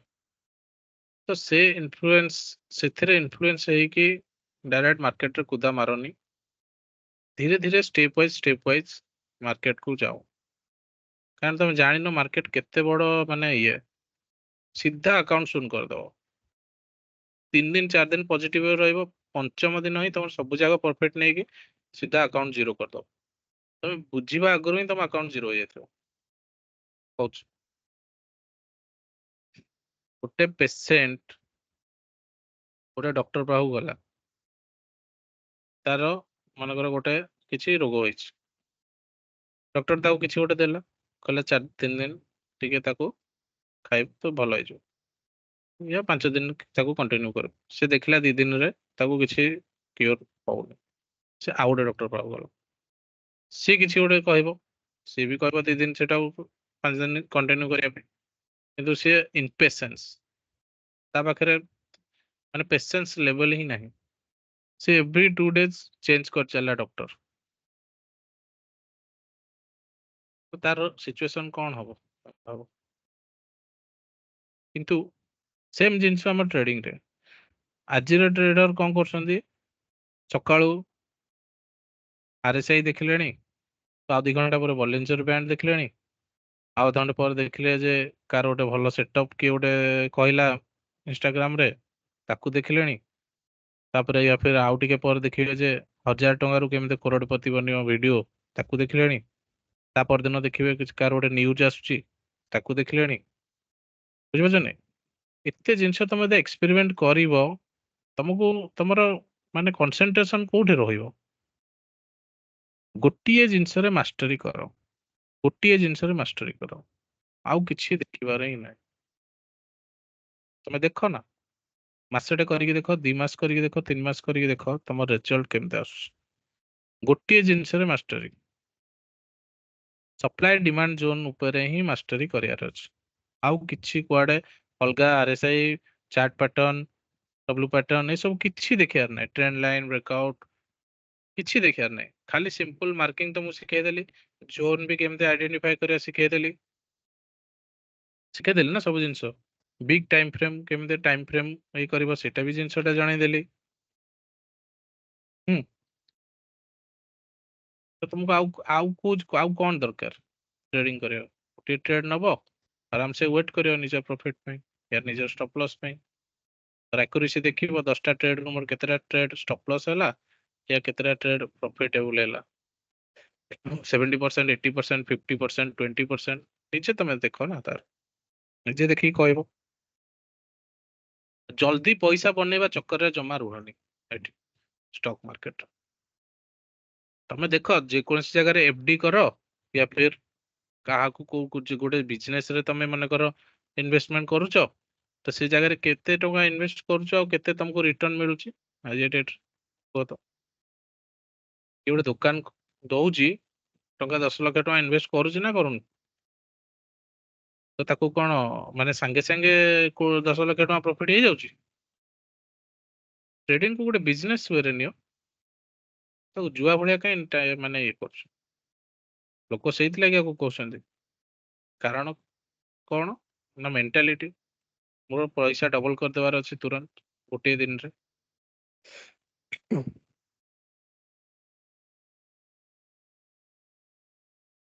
ଗୋଟେ ଏଫଡି କଲେ ବର୍ଷକୁ 6% ରିଟର୍ନ ଦଉଛି ସେ, 7% ରିଟର୍ନ। ତମେ ଦେଖ ଗୋଟେ ଲକ୍ଷ ଇନଭେଷ୍ଟ କରୁଛ ଟ୍ରେଡିଂ ରେ, କାହାକୁ ଗୋଟେ କିଏ ଗୋଟେ ସାଙ୍ଗ ମାଗିଲା 1,00,000 ଦେଲୁ ମୁଁ ଟ୍ରେଡ କରିବି ଇଏ କରିବି, ତାକୁ କଣ କରୁଛ ନା ମୋର ରିଟର୍ନ ଏତିକି ଦରକାର ଡବଲ।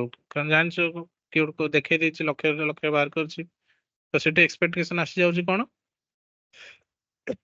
ସରି, ଲକ୍ଷରେ ମୋର 1,00,000 ରିଟର୍ନ ଦରକାର। ଆରେ ଏମିତି କେମିତି ହେଲେ ଚଳିବ? ତ ମୁଁ ରିସ୍କ ମ୍ୟାନେଜମେଣ୍ଟ ମୁଁ ପଢେଇବି ଏବେ, ତମେ ତାପରେ କହିବ ଯେ ଆକ୍ଚୁଆଲ ଜିନିଷଟା କଣ। ଯୋଉମାନେ ଲୋକଙ୍କ ଯୋଉ ଦିମାଗରେ ପଶିକି ଅଛି ନା ମୁଁ ପଇସାଟାକୁ ଡବଲ କରିବି, ସେ ପୁରା ନିଶା ଉତରିଯିବ, ସେଇଥିଲାଗି ଲସ୍ କରନ୍ତି। 100% ରୁ 95% ଟ୍ରେଡର ଲସ୍ ମେକିଂ କାହିଁକି? ସେବିର ଡାଟା କହୁଛି 95% ଲସ୍ ରେ ଅଛନ୍ତି। ତା ରିଜନ ହଉଛି ଏଇଟା, ନିଜର ସାଇକୋଲୋଜି, ନିଜର ମେଣ୍ଟାଲିଟି, ମାଇଣ୍ଡ ସେଟ। ମତେ ଯଦି ରାତାରାତି 1,00,000 2,00,000 କରିବା ଚକ୍କର ରହିବି ତ ମୁଁ ଲସ୍ ହିଁ କରିବି ନା।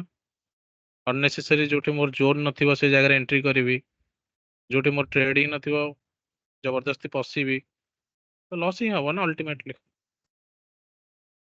ତମେ ଭାବ ନା ଗୋଟେ ଯଦିକା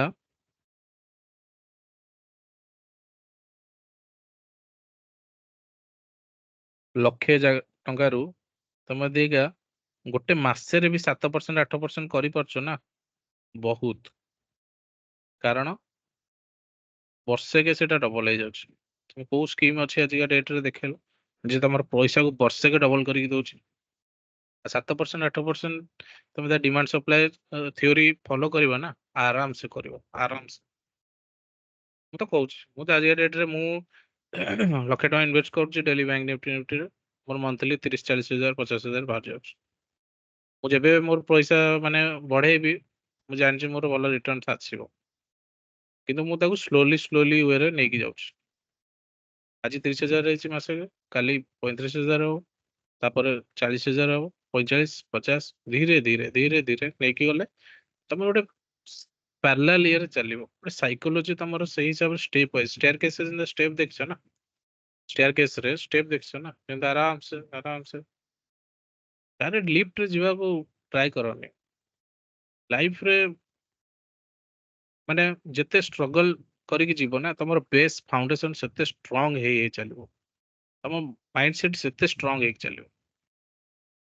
ଗୋଟେ ମାସକରେ କରୋଡପତି ହେଇଗଲେ କଣଟା କରିବ? ଲାଇଫ ଟାକୁ ଆଉ କଣ ଭାବୁଛ କି? ଖାଲି ଏନଜୟ କରିବି ପଇସା ଇଏ କରିବି, ମାର୍କେଟରେ ପଇସା ପଡିଛି ପୁରା। ପ୍ରାକ୍ଟିକାଲି ସେ ଜିନିଷ ପସିବଲ ନୁହେଁ, ଜିନିଷଟାକୁ ବୁଝ, ମୁଁ ଯୋଉ ଜିନିଷଟା କହିବାକୁ ଚାହୁଁଛି।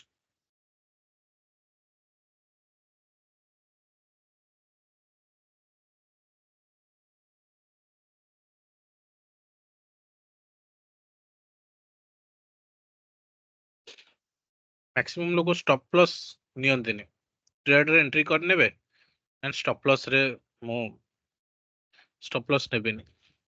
ଆଉ ଟିକେ ତଳକୁ ଆସୁ ନା, କାଳେ ଆଭରେଜ କରିଦେବି, ଟିକେ ଆଉ ଟିକେ ତଳକୁ ଆସୁ, କାଳେ ଏଠୁ ଉପରକୁ ପଳେଇବ।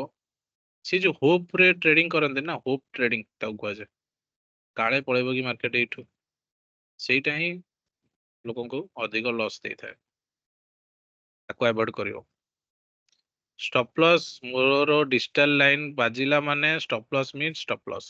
ସେ ଭଲେ ହିଁ ପ୍ରାଇସ୍ ଏଇଠୁ ଆସିକି ରିଟର୍ନ ହେଇକି ଯାଉଛି ଯାଉ, ସେ ଯଦିକା ଗଲା ଆମେ ତାକୁ ପୁରା ଆନାଲିସିସ୍ କରିବୁ ଯେ କାହିଁକି ଗଲା, ନା କି ମୁଁ ମୁଣ୍ଡ ବାଡେଇବି ସେଠି ଯେ ଆରେ ମୋର ଷ୍ଟପ ଲସ୍ ହିଟ୍ କରିକି ଟାର୍ଗେଟ ନେଇଗଲା। ସେଟା ତାର ସଲ୍ୟୁସନ ନୁହେଁ ମୁଣ୍ଡ ବାଡେଇବା, ବୁଝିପାରୁଛ ନା, କି ନିଜକୁ ମାନେ ଗିଲ୍ଟି ଫିଲ୍ କରିବା, ଆରେ ୟାର କାହିଁ ବାହାରୁଥିଲି, ଆଉ ଟିକେ ରହିଯାଇଥିଲେ ଭଲ ହେଇଥାନ୍ତା। ଭଲ କରିଛି ସେଠୁ ବାହାରି ଯାଇଛୁ, ଯଦି ଏଇ ଜାଗାରୁ ଆହୁରି ତଳକୁ ଯାଇଥାନ୍ତା ତାପରେ କଣ କରିଥାନ୍ତ? ଆହୁରି ମୁଣ୍ଡ ବାଡେଇଥାନ୍ତ, 50 ଜାଗାରେ 100 ଲସ୍ ହେଇଗଲା। ବୁଝୁଛି ନା?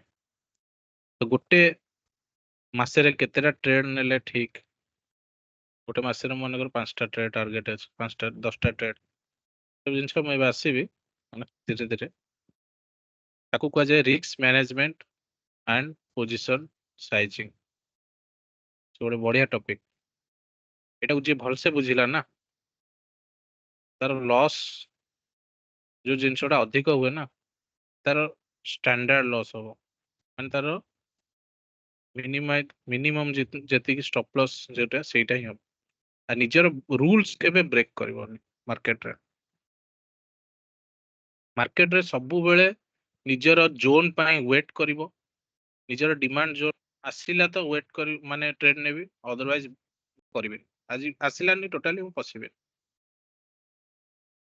ଜବରଦସ୍ତି ପ୍ରତି କ୍ୟାଣ୍ଡେଲ ରେ ମତେ ଟ୍ରେଡ୍ ନେବାର ଅଛି, କ୍ୟାଣ୍ଡେଲ ତ ଉଠିବ ଲାଗୁଛି, ଏମିତି କେବେ ଏମିତି ଏଇ ଲେଭେଲର ଟ୍ରେଡିଂ କରିବନି ମୁଁ କହିବା କଥା। ମାନେ ଆଜି ଯାଏଁ ଯେତିକି ମୁଁ ପଢେଇ ଦେଲିଣି, ଏତିକି ଯଦି ତମେ ସିରିୟସଲି ନୋଟ୍ସ ବନେଇକି ପ୍ରାକ୍ଟିସ କରିବ ନା, ତମେ ମାନେ ଅଲଗା ମାନେ 60% ଟ୍ରେଡର ଭିତରେ ଆସିଯିବ ମୁଁ କହିଦଉଛି। ଆଉ ନିଜକୁ ଆଉ ଟିକେ ଗ୍ରାଇଣ୍ଡ କରିବ ନା, 80% ଇଏରେ ଆସିଯିବ। ତାପରେ ଏକ୍ସପିରିଏନ୍ସ କାମ କରିବ, ବର୍ଷେ 2 ବର୍ଷ 3 ବର୍ଷ ହେଲା 90 95 ଏମିତିରେ ଆସିବ ତମ ଲେଭେଲଟା କହୁଛି ହେଲା।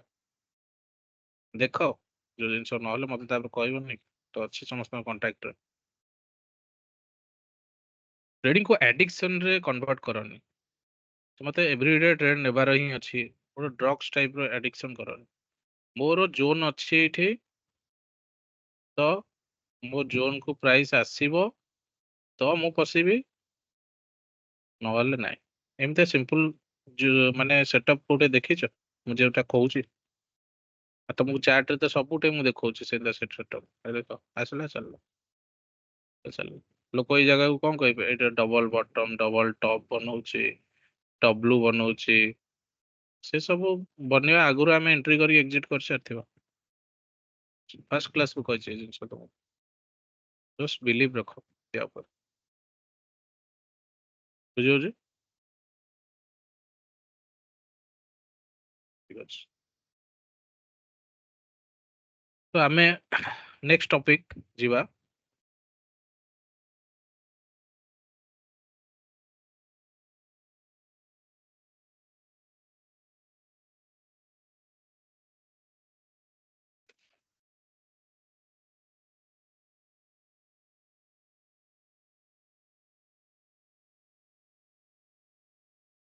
Risk management and position sizing. Risk management and position size. ଠିକ ଅଛି। ଏଥିରେ କଣ ଗୋଟେ ଟ୍ରେଡ ଫାଷ୍ଟ ମାନେ ଗୋଟେ ଇଏ କହୁଛି, ସେଇଥିରୁ ହିଁ ତମେ ଆଇଡେଣ୍ଟିଫାଇ ମାନେ ଇଏ କରିବ।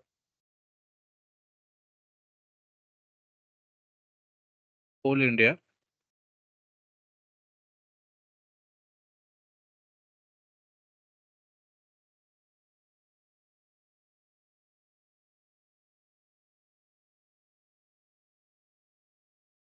ଡାଟା ଷ୍ଟିଲ ଦେଖ, ଡାଟା ଆସୁନି କାହିଁକି? ଠିକ ଅଛି।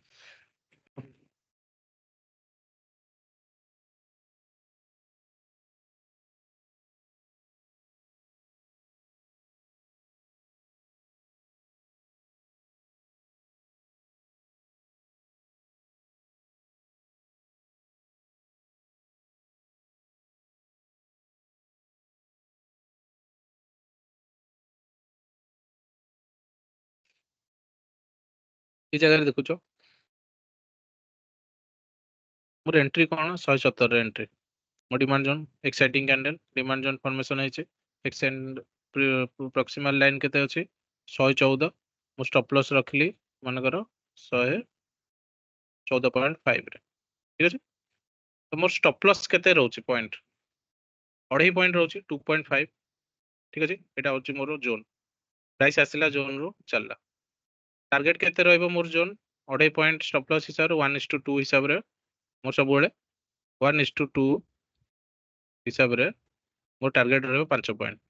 ओके 5 पॉइंट हिसाब रे मोर को जाय रहउची 120 120 कोटी 120 जाय 120 नहीं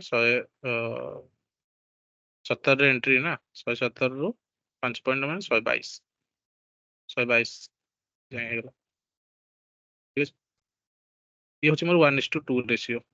भले ही प्राइस मोर बढ़िया अच्छा खासा प्राइस देके आज का डेट रे चलची पूरा केते 163 गलाडी। ठीक अछि तो एई ट्रेड रे मु केमिते मोर रिस्क मैनेज करबी मोर पोजीशन साइजिंग केमिते नेबी कोन करबी। ओके ता ऊपर मु डिस्क्राइब करबी। देखो तुम पाखरे मन कर कैपिटल अछि केते टका लक्षे टका अछि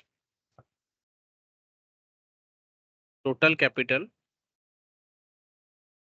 भल से सुनो जिनसटा बहुत important 1 lakh. Okay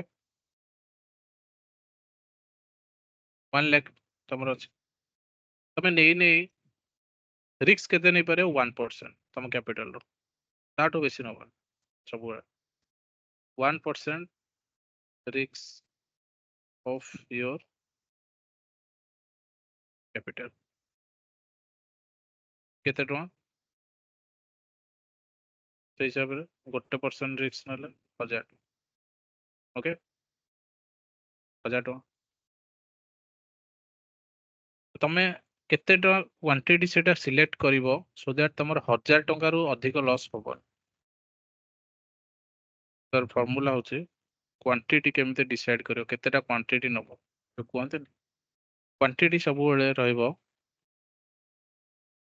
risk per trade केते रहउची divided by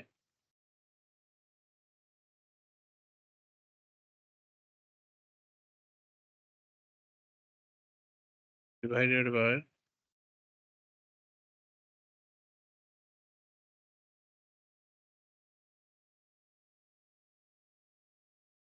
risk per trade by तमरो स्टॉप लॉस पॉइंट केते पॉइंट रहउची बुझा जिनसटा कोन कहउछ ना।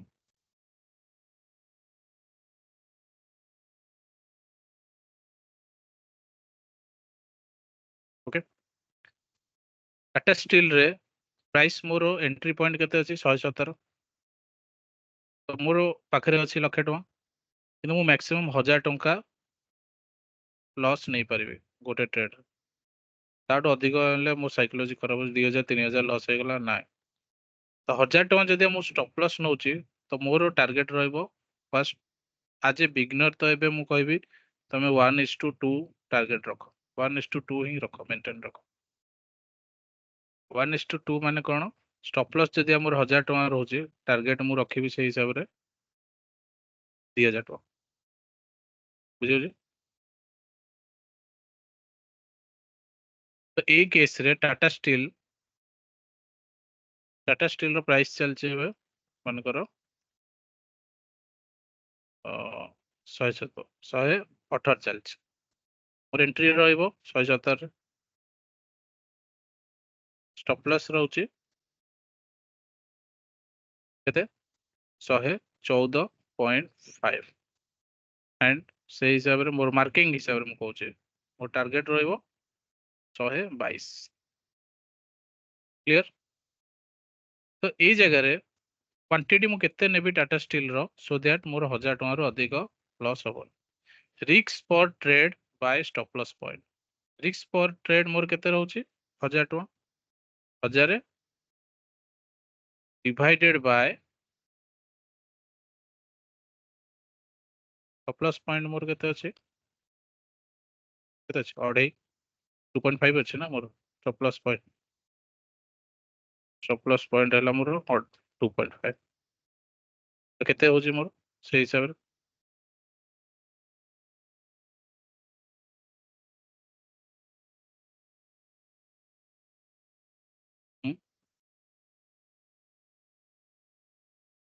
कैलकुलेटर मारनो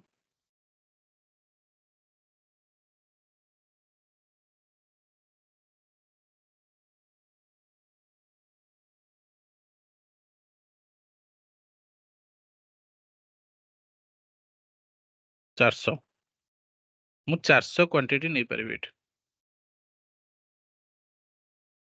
400 କ୍ୱାଣ୍ଟିଟି ମୋର ରହିବ ଟାଟା ଷ୍ଟିଲର। ତ ମୁଁ 400 କ୍ୱାଣ୍ଟିଟି ଯଦି ନେବି 400 ଇଣ୍ଟୁ ପ୍ରାଇସ୍ ମୋର କେତେ ରହୁଛି 117। 400 ଇଣ୍ଟୁ 117 ହେଲେ 46,000 ଟଙ୍କା ମୁଁ ଇନଭେଷ୍ଟ କରିବି। Okay clear. ପ୍ରାଇସ୍ ମୋର 117, ମୁଁ 400ଟା କ୍ୱାଣ୍ଟିଟି ନେଲି, 400ଟା କ୍ୱାଣ୍ଟିଟି ନେଲି, 117ର ପ୍ରାଇସ୍ ଆସିକି ବାଜିଲା ମୋର ନେଇଗଲା, କିନ୍ତୁ 116 ଆସିଲା। ତ ମୋର ସେ ଜାଗାରେ କେତେ ପ୍ରାଇସ୍ 400 କ୍ୱାଣ୍ଟିଟି ନେଇଛି ଯେହେତୁ ଗୋଟେ ପଏଣ୍ଟ ତଳକୁ ଆସିଲେ ସେ 400 ଲସ୍ ଦେଖେଇବ। ଆଉ ଗୋଟେ ପଏଣ୍ଟ 115 ଯଦି ଆସିବ ଆଉ 800 ଟଙ୍କା ଲସ୍ ଦେଖେଇବ। 114.5 ଯଦି ଗଲା ମୋ ଷ୍ଟପ୍ ଲସ୍ ଏଇଠି ହେଲା ଆଣ୍ଡ ମୋର 1000 ଟଙ୍କା ଲସ୍ ହେଲା। କ୍ଲିୟର। ସେମ୍ କେସ୍ ଯଦି ଆମର ପ୍ରାଇସ୍ ଏଠୁ ବୁଲିକି ଯେମିତି ଯାଇଛି ଏଠି 122 ଯାଏଁ ପହଞ୍ଚିଲା, 125 130, ସେଇ କେସ୍ରେ ମୁଁ ଯଦି ଏଠି 10 ପଏଣ୍ଟର ରାଲି ନେଉଛି ତ 400 ହିସାବରେ 4000 ଟଙ୍କା ପ୍ରଫିଟ୍ କରିବି। ତ ମୋର 5 ପଏଣ୍ଟ ଟାର୍ଗେଟ ଫାଷ୍ଟ 1:2 ରେସିଓ ହିସାବରେ। ତ 122 ଟଙ୍କା ମୋର ଯେତେବେଳେ ପହଞ୍ଚିଲା ମୁଁ ଏକ୍ଜିଟ୍ କରିଗଲି କାରଣ ମୋର 1:2 ରେସିଓ ଫୁଲଫିଲ୍ ହେଲା। ସେଇ କେସ୍ରେ ମୋର କେତେ ଟଙ୍କା ପ୍ରଫିଟ୍ ହେଲା? ମୋର ଟାର୍ଗେଟ ରହିଥିଲା ମୋର 5 ପଏଣ୍ଟ, ଷ୍ଟପ୍ ଲସ୍ ରହିଥିଲା 2.5 ପଏଣ୍ଟ, ଏଣ୍ଟ୍ରି ଥିଲା 117। 1:2 ମୁଁ ମେଣ୍ଟେନ୍ କଲି। ବୁଝିହେଲା ନା ଜିନିଷଟା? ଷ୍ଟପ୍ ଲସ୍ ମୋର କେତେ 2.5 ପଏଣ୍ଟ ଥିଲା ନା, 2.5 ଇଣ୍ଟୁ କ୍ୱାଣ୍ଟିଟି କେତେ 400 ନା,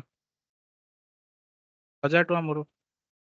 400 ଇଣ୍ଟୁ 2.5 କେତେ 1000 ନା, 4 ଦୁଗୁଣା ମାନେ 800, 0.5 200। କ୍ଲିୟର। ପୋଜିସନ ସାଇଜିଂ କେମିତି ନବ କ୍ଲିୟର ହେଲା। ମେନ୍ ହଉଛି ଏଇଟା ଫର୍ମୁଲା, କ୍ୱାଣ୍ଟିଟି କେମିତି ତମେ ଇଏ କରିବ। ତମର ଲସ୍ କେତେ ଟଙ୍କା ମ୍ୟାକ୍ସିମମ୍ ନେଇପାରିବ ତମ ଓଭରଅଲ୍ କ୍ୱାଣ୍ଟିଟି ତମ ଟୋଟାଲ କ୍ୟାପିଟାଲରୁ। ମାନେ ନିଅ ତମେ ରିସ୍କ ନଉଛ 1000 ଟଙ୍କା, ସେଇ କେସ୍ରେ ତମେ quantity equal to risk per trade Bai stop loss point. 1000 ଟଙ୍କାରୁ ଅଧିକ ମୁଁ ଲସ୍ ନେବିନି। ମୋର ଟ୍ରେଡିଂ ଆକାଉଣ୍ଟରେ 1,00,000 ଟଙ୍କା ପଡ଼ିଛି, ମୁଁ ଗୋଟେ ଟ୍ରେଡ୍ ମୋର ଆସିଛି ତ ମୁଁ ସେ ଜାଗାରେ ଏଣ୍ଟ୍ରି କରିବି। ପର ଟ୍ରେଡ୍ ମୁଁ 1000 ଟଙ୍କା ଲସ୍ ନେବି। ଆଉ ଗୋଟେ ଟ୍ରେଡ୍ ଆସିବ ସେମ୍ ଟାଇମ୍ରେ, ମନେକର ଆଉ ଗୋଟେ ଟ୍ରେଡ୍ ଆସିଲା ଏଠି କୋଲ୍ ଇଣ୍ଡିଆ, ଏକ୍ଜାମ୍ପଲ ଜଷ୍ଟ ନଉଛି। କୋଲ୍ ଇଣ୍ଡିଆ ପ୍ରାଇସ୍ ଚାଲିଛି 400, ଠିକ ଅଛି।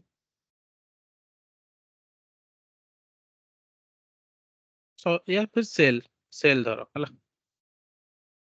ସେଲ୍ ର ପ୍ରାଇସ୍ ଚାଲିଛି ମୋର ମନେକର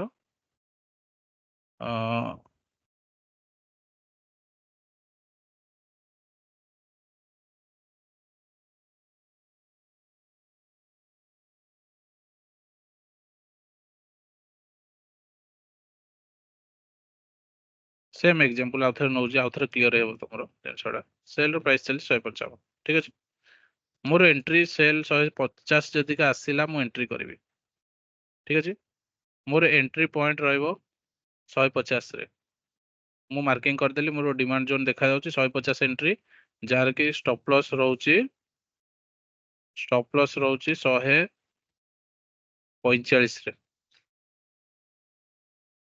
या 143 ଅଛନ୍ତି ଧର ନା, ଚୁଜୁ ନାହିଁ। ତ ସେଇ ହିସାବରେ ମୋର ଷ୍ଟପ୍ ଲସ୍ କେତେ ରହିଲା 7 ପଏଣ୍ଟ ଷ୍ଟପ୍ ଲସ୍, ବୁଝିପାରୁଛ ନା 7 ପଏଣ୍ଟ ଷ୍ଟପ୍ ଲସ୍। ତ ସେଇ ହିସାବରେ ମୋର 14 ପଏଣ୍ଟ ଟାର୍ଗେଟ ରହିବ। ଟାର୍ଗେଟ ମୁଁ କେତେ ରଖିବି, ଟାର୍ଗେଟ 14 ପଏଣ୍ଟ। ତ ମୋର ଏଣ୍ଟ୍ରିର 14 ପଏଣ୍ଟ ଆଗକୁ ଗଲେ କେତେ 150 14 ପଏଣ୍ଟ ଏଣ୍ଟ୍ରି କଲେ କେତେ 164। କ୍ଲିୟର। ମୋର ପ୍ରାଇସ୍ ଆସିଲା ଏବେ 155 ଚାଲିଛି, କାଲିକା ଡେଟ୍ରେ 2 ଦିନ ପରେ 150 ଆସିଗଲା, ତ ମୁଁ ଏଣ୍ଟ୍ରି କରିବି। ଏବେ ମୋ ପାଖରେ 1,00,000 ଟଙ୍କା ଅଛି, ତ ମୁଁ ସେଇ ଜାଗାରେ 1000 ଟଙ୍କାରୁ ଅଧିକ ଲସ୍ ନେବିନି, ମୋର ମାଇଣ୍ଡରେ ଅଛି। ମୋର କ୍ୟାପିଟାଲର 1%, 1000 ଟଙ୍କା, 1,00,000 ଟଙ୍କାର 1% 1000 ଟଙ୍କା। ମୁଁ ଗୋଟେ ଟ୍ରେଡରେ 1000 ଟଙ୍କାରୁ ଅଧିକ ଲସ୍ ନେଇପାରିବିନି। ତ ସେଇ କେସ୍ରେ ତମେ ତମ କ୍ୱାଣ୍ଟିଟି କେତେ ନବ ତାହେଲେ ସେଇ ହିସାବରେ। ମୁଁ ଯଦି 1000 କ୍ୱାଣ୍ଟିଟି ନେଇଯିବି 1000 କ୍ୱାଣ୍ଟିଟି ହେଲେ 150 ଟଙ୍କା ହିସାବରେ 1000 କ୍ୱାଣ୍ଟିଟି କେତେ ଲାଭ କେତେ ହେଲାଣି? 1.5 ଲକ୍ଷ ଟଙ୍କା ମତେ ଇନଭେଷ୍ଟ କରିବାକୁ ପଡିବ। 1.5 ଲକ୍ଷ ଟଙ୍କା ତ ମୋ ପାଖରେ ନାହିଁ, ଲକ୍ଷେ ଟଙ୍କା ଅଛି। ଆଉ 1.5 ଲକ୍ଷ ଟଙ୍କାରେ ଯଦି ମୁଁ ଯଦି 1000 କ୍ୱାଣ୍ଟିଟି ନେଲି 7 ପଏଣ୍ଟ ଷ୍ଟପ୍ ଲସ୍ ହିସାବରେ ମୋର ଯଦି ଷ୍ଟପ୍ ଲସ୍ ଏଇଟା ହବ ତାହେଲେ 7000 ଟଙ୍କା ଲସ୍ ହେଇଯିବ। କାଲକୁଲେସନ ବୁଝି ହଉଛି ନା? ମୁଁ ଯଦି ଏଣ୍ଟ୍ରି 1.5 ପଏଣ୍ଟରେ 1000 କ୍ୱାଣ୍ଟିଟି ଏଣ୍ଟ୍ରି କରିଦେଲି, ଦେନ୍ 143 ଯଦି ଆମର ଷ୍ଟପ୍ ଲସ୍ ହିଟ୍ କଲା ଦେନ୍ ତ ମୋର 7000 ଲସ୍ ହେଇଯିବ। ମୋ ମୋ ମୋ କ୍ୟାପିଟାଲର ତ ସେ ହେଇଗଲାଣି 7% ଲକ୍ଷେ ଟଙ୍କାର, କିନ୍ତୁ ମୋର ତ 1.5 ଲକ୍ଷ ଟଙ୍କା ଏଟା ଇନଭେଷ୍ଟ କରିବାକୁ ପଡିବ ମୋ ପାଖରେ, ଯୋଉଟା କି ପଇସା ବି ନାହିଁ। ମୁଁ କ୍ୱାଣ୍ଟିଟି କେମିତି ଆଇଡେଣ୍ଟିଫାଇ କରିବି ନା quantity equal to risk per trade by stop loss point. ମୋର ରିସ୍କ ପର ଟ୍ରେଡ୍ କେତେ? 100 ଟଙ୍କା, 1000 ଟଙ୍କା, 1000 ଟଙ୍କା divided by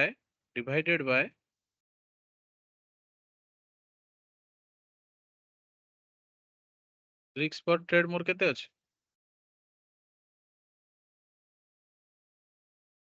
risk per trade ମୋର 1000 ଟଙ୍କା। ଷ୍ଟପ୍ ଲସ୍ ପଏଣ୍ଟ କେତେ ଅଛି ମୋର ଏଠି? 7 ପଏଣ୍ଟ ଅଛି ଏଇ ଜାଗାରେ। 7 ପଏଣ୍ଟ, ଟାର୍ଗେଟ କେତେ? 14। ତ ଏଇ ଜାଗାରେ ମୁଁ 7 ପଏଣ୍ଟ ଏଣ୍ଟ୍ରି କରିବି। ତ 1000 ଡିଭାଇଡେଡ୍ ବାय ସବୁବେଳେ ଷ୍ଟପ୍ ଲସ୍ ଯେତିକି ଥାଏ କେତେ ଥାଏ? 7। କେତେ ଆସିବ ସେଇ ହିସାବରେ? ସେଇ ଅନୁସାରେ ସାଙ୍ଗେ ସାଙ୍ଗେ କ୍ୱାଣ୍ଟିଟି ବାହାରିବ, କେତେ କ୍ୱାଣ୍ଟିଟି ତମେ ନେବ ସେଥିରେ। 7 ପଏଣ୍ଟ ଷ୍ଟପ୍ ଲସ୍ ଅଛି ନା, 142ଟା କ୍ୱାଣ୍ଟିଟି ହିଁ ନେବି। 142 ମୋ କ୍ୱାଣ୍ଟିଟି ଆସିଗଲା ସେଲରେ 142। ସିମ୍ପଲ। କାଲିକା ଡେଟ୍ରେ ଯଦି ଆମର ପ୍ରାଇସ୍ ଆସୁଥାଏ 150, ଦେନ୍ ମୋର 142ଟା କ୍ୱାଣ୍ଟିଟି ମୁଁ ଏଣ୍ଟ୍ରି କରିବି। କ୍ଲିୟର? 142ରେ ମୁଁ ଏଣ୍ଟ୍ରି 142ଟା କ୍ୱାଣ୍ଟିଟି ନେଲି, ତ ସେଇ ହିସାବରେ ମୋର ପ୍ରଫିଟ୍ କେତେ ହବ? 142 ଇଣ୍ଟୁ କେତେ ପଏଣ୍ଟ ମୋର? 14 ପଏଣ୍ଟ। 14 ପଏଣ୍ଟ ମୋର ଟାର୍ଗେଟ, 7 ପଏଣ୍ଟ ଷ୍ଟପ୍ ଲସ୍ ହିସାବରେ 1000, 142 ଇଣ୍ଟୁ 14 କେତେ? 2000 ଆସିବ ସେ ପାଖାପାଖି, ଇଣ୍ଟୁ 14 2000 ଟଙ୍କା, 1:2 ରେସିଓ। ସିମ୍ପଲ। ବୁଝିଗଲା ଏ ଜିନିଷଟା? ସବୁବେଳେ ଫାଷ୍ଟ ଏବେ 1:2 ରେସିଓ ରଖ, ଦେନ୍ 1:3 ନେବା, ଦେନ୍ 1:4 ନେବା। ସେଟା କ୍ୟାଣ୍ଡେଲ ଦେଖିକି, କ୍ୟାଣ୍ଡେଲ ର ଫର୍ମେସନ ଉପରେ ଡିପେଣ୍ଡ କରେ। କ୍ଲିୟର?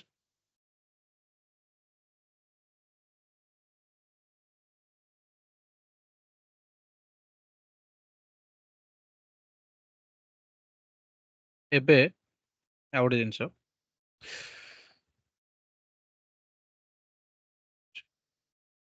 ଏବେ ଦେଖ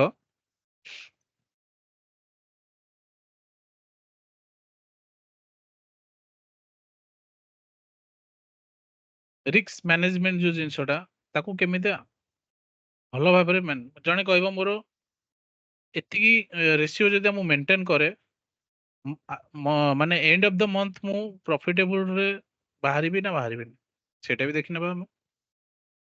ସେ ଜିନିଷଟା ବି ଆମେ ଦେଖିନେବା କି ନାଇଁ?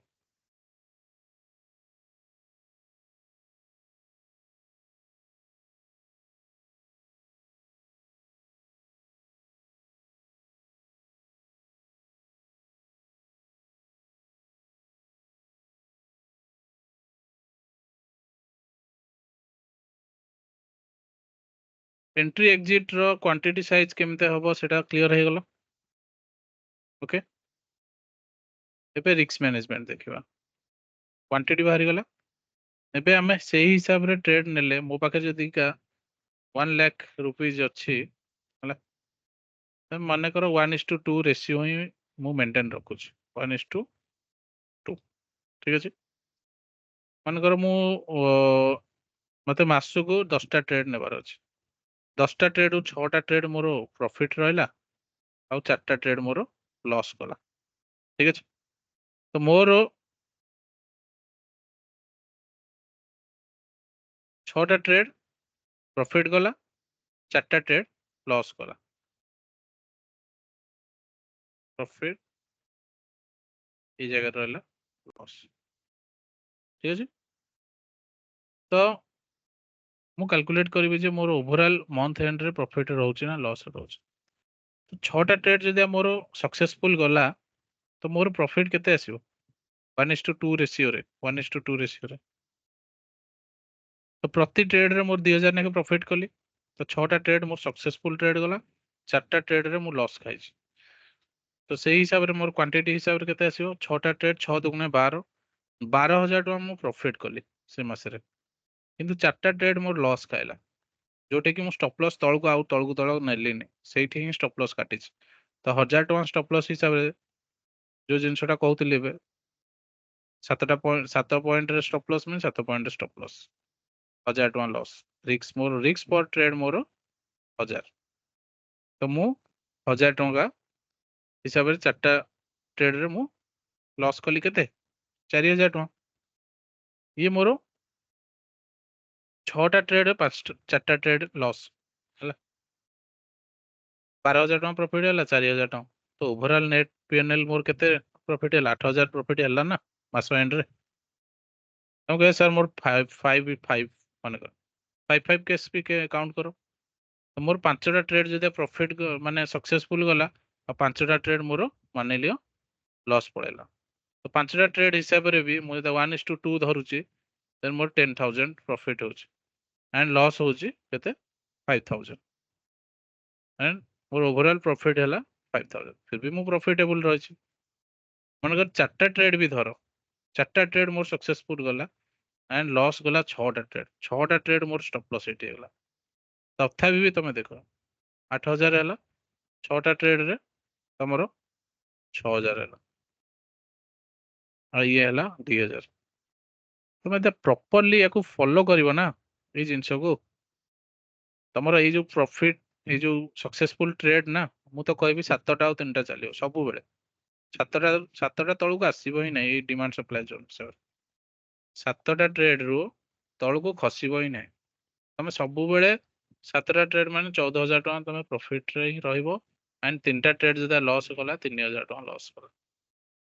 मासକୁ तमे देखो ए केस रे 12000 टका बाहर करछ, तमे 1000 टका रिस्क नै आ तम सेटअप आसिले ही तमे पसिबो। आ सेटअप माने भाबो मास जगह तमे 10टा ट्रेड नउछ, सेटअप तो आराम से 10टा ट्रेड तो आराम से मिलिबो सेमते। तमे जा पेशेंस सहित वेट करिवो डेली ट्रेड न नै। दिन मासु जदा 12000 टका तमे कलो ना, तम लक्ष टकार तमे 12% काढुछ, जोटा कि बैंक फैंक सब माने वर्षको 8% 9% दउछन वर्षको। तमे मासको 12000 काढलो लक्ष टकार, तमे भाबो तमे वर्ष माने वर्षको तमे वर्षकरे तमे लक्ष टका को डबल करछ। आ तमे डिमांड सप्लाई को फॉलो करिव कि पेशेंस सहित वेट करके 10टा ही ट्रेड ओनली नउछ, आ रिस्क आ मैनेजमेंट परफेक्टली करूछ। 12000 हेला 10 माने 2000 प्रॉफिट, 1000 टका लॉस, आइदर प्रॉफिट या फिर लॉस, आइदर टारगेट या फिर स्टॉप लॉस जो जिनसटा को जाय। 1500 टका प्रॉफिट हेछि ना, बाहरियारी भी नाही। 2000 प्रॉफिट देखेबो तो बाहरी मोर स्टॉप लॉस 1000 हेला, जदि का 1500 रु बुली की भी 1000 जाउछ ना जाऊ, ताको तमे काउंट करबो आज ए लॉस। ए जो 3टा जाय ना ता भीतर काउंट करियो, तमे देखियो तमर परफेक्ट टारगेट जदा हिट न कला मते कहबो। तमे बैक टेस्ट करो एंड देखो जिनसटा जदा परफेक्टली न जाउछ। एमिते ही रिस्क मैनेजमेंट करा जाय, निज पैसा को एमिते ही मैनेज करा जाय, ना कि गोटे ट्रेड रे सीधा लक्ष टका पूरे देवी एंड रिस्क रहउतो मोर 30000 टका, प्रॉफिट 10000 रे बाहरी पड़थिबी। सेमिते ट्रेड करा जाय, सेही साइकोलॉजी सेही माइंडसेट को स्टार्टिंग रू से ग्रीडीनेस टा को हटाओ। ସେଇଟା ଓनली କୋଉଠି ଆସେ ନା ଯେତେବେଳେ ଅପସନ ଟ୍ରେଡିଂ ରେ, ଯେତେବେଳେ ତମେ ଦେଖୁଥିବ 100 ଟଙ୍କା ଟା ଯେତେବେଳେ 200 ପଳେଇଥିବ ନା, ସେତେବେଳେ ନିଜ ମୁଣ୍ଡରେ ତମେ କାଲକୁଲେଟର ମାରି ଦଉଥିବ ଯେ ଆରେ ଲକ୍ଷ ଟଙ୍କା ଲଗେଇଥିଲେ 2 ଲକ୍ଷ ହେଇସାରନ୍ତା ଆଣିଥିଲି। ତ ସେଇ ବ୍ୟାକ୍ ଅଫ୍ ଦ ମାଇଣ୍ଡ କାହିଁ ଭାବୁନ ଯେ ଲକ୍ଷ ଟା ମୋର 40 ହେଇଯାଇଥାନ୍ତା, ତ ଲକ୍ଷ ଟଙ୍କା ଟା 40,000 ହେଇଯିବ, ଲକ୍ଷ ଟଙ୍କା ଟା 40,000 ହେଇଯିବ। ସେଇ କେସ ରେ କଣଟା କରିବ, ସେତେବେଳେ ତମ ସିଚୁଏସନ କଣ ରହିବ ସେଇ ଜିନିଷଟା ବି ଭାବ। ବୁଝିପାରୁଛ କି ନାଇଁ? ଗୋଟେ ତରଫା କେତେବେଳେ ଟ୍ରେଡିଂ ରେ ମାନେ ଇଏ କରିବ, ଇମୋସନାଲ ବେସ୍ଡ ହୁଅନି। କ୍ଲିୟର? ତମେ 2% ଷ୍ଟପ ଲସ୍ ବି ନେଲେ ପ୍ରଫିଟ କେମିତି ଆସିବ, 1% ହିସାବରେ ମୁଁ କାଲକୁଲେସନ କରିଦେଲି। 2% ତମେ ନିଜେ ଏଟା ନୋଟ୍ସ ବନେଇବ, ତମେ ଏଟା ଟାସ୍କ ରହିଲା। ମୁଁ 1 ଲାଖ ରେ 1000 ରିସ୍କ ନେଇକି ପ୍ରଫିଟ ଲସ୍ ବାହାର କରେଇଲି, ମୋର ମ୍ୟାକ୍ସିମମ୍ ଗୋଟେ ଟ୍ରେଡରେ ଲସ୍ 1000 ଟଙ୍କା। ତ ଏଇ ହିସାବରେ ତିନିଟା ହିସାବରେ 3000 ଟଙ୍କା ଏଇ ଯୋଉଟା ଏଇଟା। ସେଇ ହିସାବରେ ତମେ ତମର 2% ଲସ୍ ମ୍ୟାକ୍ସିମମ୍ ନେଇପାରିବ 2000 ଟଙ୍କା। ସେଇ ହିସାବରେ ପ୍ରଫିଟ୍ ବି ତମର ସେଇ ହିସାବରେ କ୍ୱାଣ୍ଟିଟି ବି ବଢିବ, କ୍ୱାଣ୍ଟିଟି ସାଇଜ ବି ବଢିବ ନା, କାରଣ ତମେ ତମେ ତମର ରିସ୍କ ପର ଟ୍ରେଡ ଇମ୍ପ୍ରୁଭ କରୁଛ ନା। ରିସ୍କ ପର ଟ୍ରେଡ 2000 ନଉଛ ନା, 2000 ଡିଭାଇଡେଡ ବାଇ 7, କ୍ୱାଣ୍ଟିଟି ତମର ବଢିଲା ନା ଏ ଜାଗାରେ। ଟାର୍ଗେଟ ବି ଯେତେବେଳେ ହିଟ୍ ହେବ ସେଇ ଅନୁସାରେ ତମକୁ ଟାର୍ଗେଟ ବି ଦବ। 164 ଯେତେବେଳେ ପହଞ୍ଚିବ ସେ 164 ଜାଗାରେ ଏଇ ଯୋଉ 142 ଇଣ୍ଟୁ 14 ଅଛି ନା, ଏଇ କ୍ୱାଣ୍ଟିଟିଟା 200 କେତେ ହେଇଯିବ, ଡବଲ ହେଇଯିବ ସିଧା। 142ଟା କ୍ୱାଣ୍ଟିଟି ନଉଛ 1000ଟା ଇଏରେ, ଇଏ ହେଇଯିବ ତମର 284 କ୍ୱାଣ୍ଟିଟି ହେଇଯିବ। ବୁଝିହଉଛି? ତ ନିଜେ ସେଇ ହିସାବରେ ଟ୍ରେଡ ଆଇଡେଣ୍ଟିଫାଇ କରିବ, ନିଜେ MIT WIT ଟ୍ରେଡ ନବ। କାରଣ ଦେଖ ସବୁ ଜିନିଷ କହିଦେଲି, ଏଣ୍ଟ୍ରି ଏକ୍ଜିଟ୍ ସବୁ କହିଦେଲି, କ୍ୱାଣ୍ଟିଟି ସାଇଜ ବି କେମିତି ଚୁଜ୍ କରିବ ସେ ଜିନିଷ ବି କହିଦେଲି। କାରଣ ତମକୁ ଯେତେବେଳେ ତମେ ଟ୍ରେଡ ନଉଛ ଯେକୌଣସି ଜାଗାରେ, ତମକୁ ତ ଷ୍ଟପ ଲସ୍ ତମକୁ ଜଣା ନା, ତମର ଏଇ ଜାଗାଟା ତ ତମକୁ ଜଣା। ତ ଏଇ ଜାଗାରେ ଯେତିକି ପଏଣ୍ଟ ଅଛି ତମେ ତମକୁ ତାକୁ ତାକୁ କଣ କରିବ, ଡିଭାଇଡ କରିବ ତମର ରିକ୍ସ ସହିତ। ତମ ମାନଙ୍କର ଏତିକି ଅଛି ନା, ତମେ ରିକ୍ସ ନେଇପାରିବ 1500 ମନେକର ମ୍ୟାକ୍ସିମମ୍ ଲସ୍ ନେଇପାରିବ। ତ 1500 ଡିଭାଇଡେଡ ବାଇ ଇଏ ଯେଟା 50 ଅଛି ନା, 50 ପଏଣ୍ଟ ଅଛି, ତ ତମେ ନବ 30ଟା କ୍ୱାଣ୍ଟିଟି ଏଇ ଜାଗାରେ। କ୍ଲିୟର? ଏଇ ଜାଗାରେ ଯେତେବେଳେ ଏଣ୍ଟ୍ରି କରିବ 30ଟା କ୍ୱାଣ୍ଟିଟି ନବ। ତ ସେ ଯେତେବେଳେ ବି ଏଇ 50ଟା ଯେତେବେଳେ 100 ପଏଣ୍ଟ ଦେଇ ସାରିବ ତାପରେ ଯାଇକି ଏକ୍ଜିଟ୍ କରିବ, ଅଦରୱାଇଜ ଏକ୍ଜିଟ୍ କରିବ ହିଁ ନାହିଁ। ଆଉ ତମେ ଦେଖ ଯଦି 100 ପଏଣ୍ଟ ନ ଦଉଛି ମତେ କହିବ। ଏଇ ଜାଗାରେ 100 ପଏଣ୍ଟ ରାଲି ଦବ ହିଁ ଦବ। ସବୁବେଳେ ମାର୍କେଟ 1:2 1:3 ରେସିଓ ଯୋଉଟା ଦିଏ ନା, ଏମିତି ସେମିତି କୁହାଯାଏନି ଯେ 1:2 1:3, ସେ ଦିଏ ବୋଲି ଏଇ ଥିଓରିରେ ସେଟା ଇମ୍ପ୍ଲିମେଣ୍ଟେଡ ହେଇଛି। ତ ତମକୁ ସେଇଟା ସେ ଦବ ହିଁ ଦବ। ପ୍ରାଇସ୍ ଯଦି ଏଇଠୁ ବୁଲିକି ଯାଇକି ଏଇ ଜାଗାରୁ କିନ୍ତୁ ବୁଲୁଛି ନା, ସେ ପୁଣି ଏଇଠୁ ବୁଲିବ, ନା କି ତମେ ଏଇଠି ବାହାରି ଯିବ ଡରିକି। ଏଇ ଜାଗାରେ ମୋର ପ୍ରଫିଟ ହଉଥିଲା 1000 ଟଙ୍କା, ମୁଁ ବାହାରିଲିନି, ଏବେ 300 ଟଙ୍କା ପ୍ରଫିଟ ଦେଖଉଛି। ସେ ପ୍ରାଇସ୍ ସବୁବେଳେ କେତେବେଳେ ଷ୍ଟ୍ରେଟ ଲାଇନ ଯାଏନି ଉପରକୁ, ସବୁବେଳେ ପ୍ରାଇସ୍ ଜିଗ୍ ଜାଗ୍ ୱେରେ ଯାଏ ମାର୍କେଟ। ଓକେ, ଏଇ ଜିନିଷଟା ମୁଣ୍ଡରେ ପୁରେଇବ। ଆଉ ତମେ ଏଣ୍ଟ୍ରି କରିଦେଲ ତ ତମକୁ ଅଲ୍ ଅଫ୍ ସଡନ୍ ତମକୁ ପରସେଇ ଦବନି ତମ ଥାଳିରେ ପ୍ରଫିଟ। ପ୍ରାଇସ୍ ସବୁବେଳେ ଜିଗ୍ ଜାଗ୍ ୱେରେ ଚାଲିବ। ଓକେ, ଯୋଉମାନେ ସ୍କାଲ୍ପିଂ କରନ୍ତି ସେ ଯେତେବେଳେ ପ୍ରାଇସ୍ ତଳକୁ ଆସିବ ନା, ଏଇ ଜାଗାରୁ ଗୋଟେ ସପ୍ଲାଇ ଜୋନ୍ ଥାଏ, ସୋ ସେଇଥିପାଇଁ ପ୍ରାଇସ୍ ଟା ତଳକୁ ଆସେ। ପୁଣି ଯେତେବେଳେ ଯାଏ ବନେଇ ସେଇ ଜାଗାରେ ଡିମାଣ୍ଡ ଜୋନ୍ ବନେଇଥାଏ, ପୁଣି ଏଠୁ ଡିମାଣ୍ଡ ନେଇ ଚାଲେ। ତମେ ଯେତେବେଳେ ଡିପଲି ଆନାଲିସିସ୍ କରିବ ନା, ଏଇସବୁ ଜିନିଷ ଫାଇଣ୍ଡ ଆଉଟ୍ କରିବ। ଆଉ ଲୋକମାନେ ସ୍କାଲ୍ପିଂ କରନ୍ତି, ଏଇ ଜାଗାରେ ଏଣ୍ଟ୍ରି କରନ୍ତି, ସପ୍ଲାଇ ଜୋନ୍ ଏଇ ଜାଗାରେ ହେଲା ନା, ଏଠି ଏକ୍ଜିଟ୍ କରିଦିଅନ୍ତି। ପୁଣି ଏଣ୍ଟ୍ରି କରନ୍ତି ଡିମାଣ୍ଡ ଜୋନରେ, ପୁଣି ଏକ୍ଜିଟ୍ କରନ୍ତି, ଏଇଠି ଗୋଟେ ସପ୍ଲାଇ ଜୋନ୍ ଥିବ ଯେ। ଏଇଟା ତମର ଏକ୍ସପିରିଏନ୍ସ ଯେତେବେଳେ ହବ ସେ ଜିନିଷ ଜାଣିପାରିବ। ଏବେ ଫିଲହାଲ ତ ତମକୁ ଏଣ୍ଟ୍ରି ୱାନ୍ସ କରିଦେଇ ଚୁପଚାପ ବସିବାର ଅଛି, ତମର ଯେତେବେଳେ ଯାଏଁ ଟାର୍ଗେଟ ନ ପହଞ୍ଚୁଛି। ଆଉ ତମେ ପରଫେକ୍ଟ ପରଫେକ୍ଟ ଡିମାଣ୍ଡ ଜୋନରେ ଏଣ୍ଟ୍ରି କରିବାର ଅଛି, ନା କି ୱିଦାଉଟ୍ ମାନେ ଗୋଟେ ଗଡବଡ ଟାଇପ ର ବେସ୍ ଦେଖଉଥିବ, କିଛି କ୍ୟାଣ୍ଡେଲ ନାହିଁ ଏ ଜାଗାରେ, ଦେଖ ଗାର୍ବେଜ, ଫୁଲ ଗାର୍ବେଜ। କିଛି ଗୋଟେ ତମକୁ ସେଟଅପ୍ ଦେଖାଯାଉଛି ଏ ଜାଗାରେ, ଏଇଟା ନାହିଁ ନା, ଇଏ ଗୋଟେ ସେଟଅପ୍, ଇଏ ଗୋଟେ ସେଟଅପ୍। ଏ ଜାଗାରେ ଏଣ୍ଟ୍ରି କଲ, ପ୍ରାଇସ୍ ଚାଲିଲା, ଏ ବୋଲେ ଏଇଠି ଷ୍ଟପ୍ ଲସ୍ ହିଟ୍ ହେଇଛି, ୟା କଣ ହେଇଛି, ଷ୍ଟପ୍ ଲସ୍ ହିଟ୍ ହେଇଛି, ବାହାରିଗଲ, କିଛି ଅସୁବିଧା। ଷ୍ଟପ୍ ଲସ୍ ହିଟ୍ ହେଲା ନା, ସିଧା ଏକ୍ଜିଟ୍, କିଛି ସେଠି ଭାବିବାର ନାହିଁ। ଥରେ ହେଲା, ଦିଥର ହେଲା, ତିନିଥର ହେଲା, କିଛି ନାହିଁ, ଚଳିବ। ଆକ୍ୟୁରେସି ତମେ ଦେଖିବ ନା କେମିତି ହଉଛି। ଆଉ ଗୋଟେ ଷ୍ଟପ୍ ଲସ୍ ଏଠି ହେଇଗଲା, ମୁଁ ଆଉ କରିବିନି, ସେମିତି ଇଏ ହେଲେ ଚଳିବ। ଷ୍ଟପ୍ ଲସ୍ ବି ମାର୍କେଟ ନବ, ମାର୍କେଟରେ ଲସ୍ ହବ, କିନ୍ତୁ ତମକୁ ସେଇ ରେସିଓ ମେଣ୍ଟେନ ରଖିବାର ଅଛି। ଏମିତି ନାହିଁ କି ଗୋଟିଏ ଲସ୍ ରେ ହିଁ 20,000 ସିଧା ଦେଇଦେଲି, ଦେଖିଲା ବେଳକୁ 7ଟା ଟ୍ରେଡରେ କି 6ଟା ଟ୍ରେଡରେ 12,000 ପାଉଛି। କିଛି ମିନିଂ ନାହିଁ ନା ତମ ରିସ୍କ ମ୍ୟାନେଜମେଣ୍ଟ ର ତାପରେ। ବୁଝିପାରୁଛୁ? ତ ତମକୁ ସେଇ ଜିନିଷଟା ମେଣ୍ଟେନ କରିବାକୁ ପଡିବ। ସେଇ ଜିନିଷଟା ଏଇ ସବୁ କାଲକୁଲେସନ ଥ୍ରୁରେ ହିଁ ହବ। Clear A genus risk management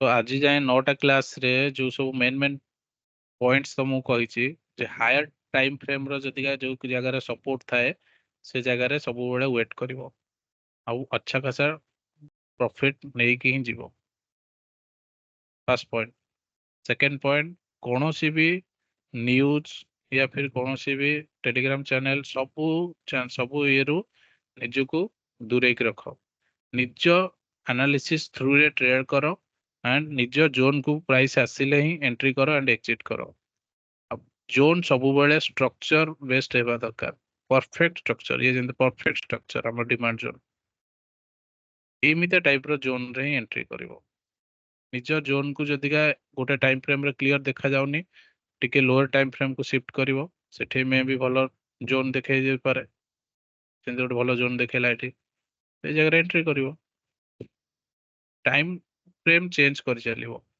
time frame change कर चलले तुमको भलो भलो जोन देखा जिवो ठीक अछि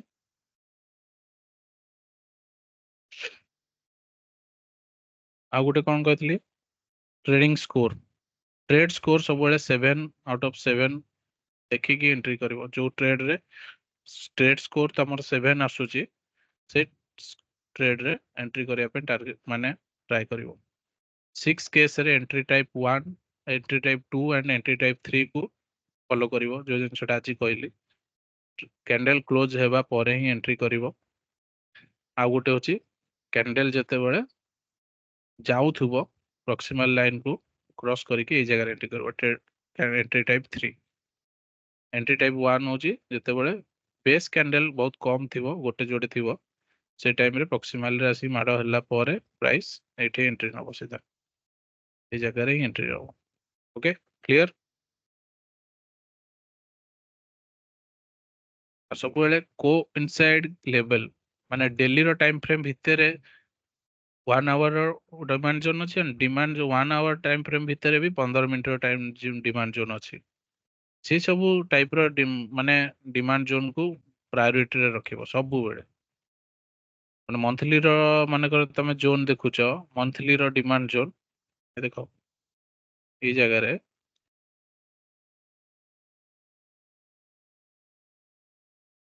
ये परफेक्ट डिमांड जोन ये मंथली रो ये डिमांड जोन केते अछि 62 59 भितर ना ताकू लोअर टाइम फ्रेम को आसियो वीकली जोन रे भी गोटे बढ़िया जोन बनेछि वीकली रे जोन किछि सेमते नाही कारण एक्साइटिंग कैंडल एठी ना ठीक अछि डेली रो टाइम फ्रेम को आसिलो डेली रो टाइम फ्रेम रे भी सेते खास नाही 1 आवर टाइम फ्रेम को जिवो देखियो गोटे एमिति अछि भलो जोन बनैथिबो से जेते तळ कम कम टाइम फ्रेम को जिवो बुझियो जी नै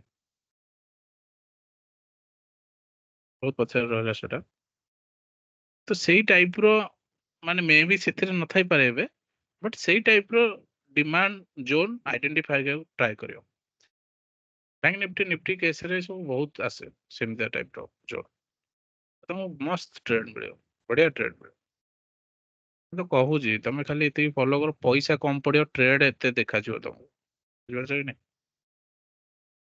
सब केस रे तो ए जगह आसला एट प्राइस माडा होला चलला एटा जो डिमांड जोन ना तुमरो ए जगह drop base base rally exciting candle बनै छै ना प्राइस आसला एट वीक टू वीक माडा होला चलला क्लियर ए जिंस भी क्लियर होला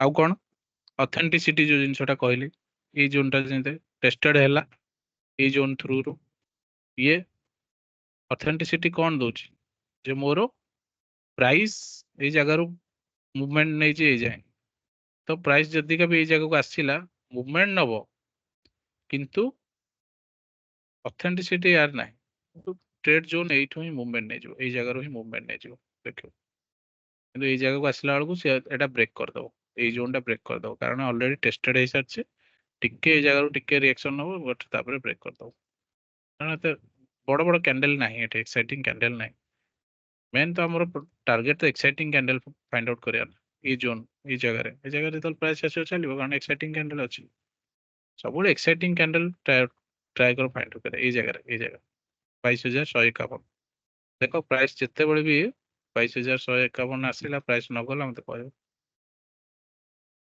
बढ़िया मुवमेंट दो कारण ये देख केते बड़ रैली देछि बुझी होछि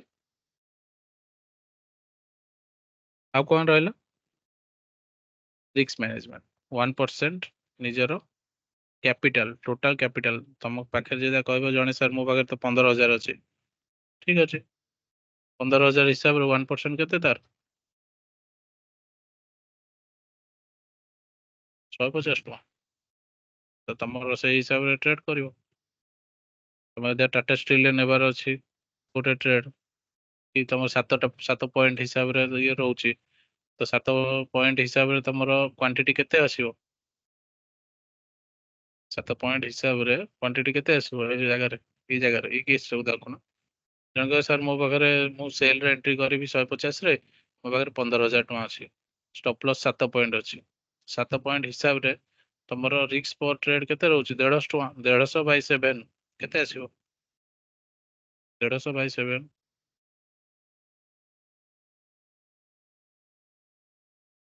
21टा क्वांटिटी 21टा क्वांटिटी नब तुम ये जगह जितेबाला भी टाटा स्टील आसला तो जगह सॉरी सेल 150 मनकर आसला तुम 21टा क्वांटिटी बाय कर 150 तो 21टा क्वांटिटी हिसाब से तुम जी 150 165 गला 21 इंटू 14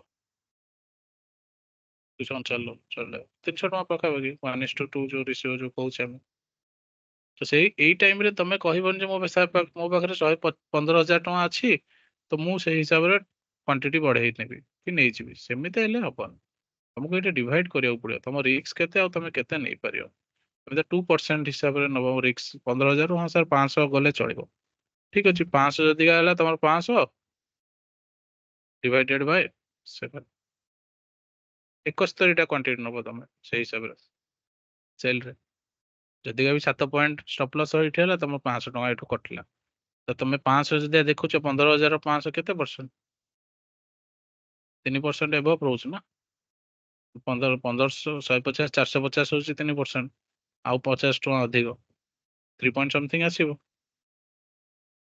तो तुम टोटल कैपिटल 3% लॉस दौच बट प्रॉफिट हेले भी तुम से हिसाब से 500 1000 हम 15,000 टकर 1000 मान 6% बुझीगला ये जिनसटा रिस्क मैनेजमेंट जिनसटा केमी क्वांटिटी सिलेक्ट कर प्राइस को देखिकी कौन सी भी ये केमी प्राइस को जगार केमी क्वांटिटी केते क्वांटिटी ट्रेड करी मो टोटल कैपिटल रो केते परसेंट मु लॉस नहीं पारिबी ताकू माइंड रे रखिकी क्वांटिटी सिलेक्ट करियो सब बड़े ओके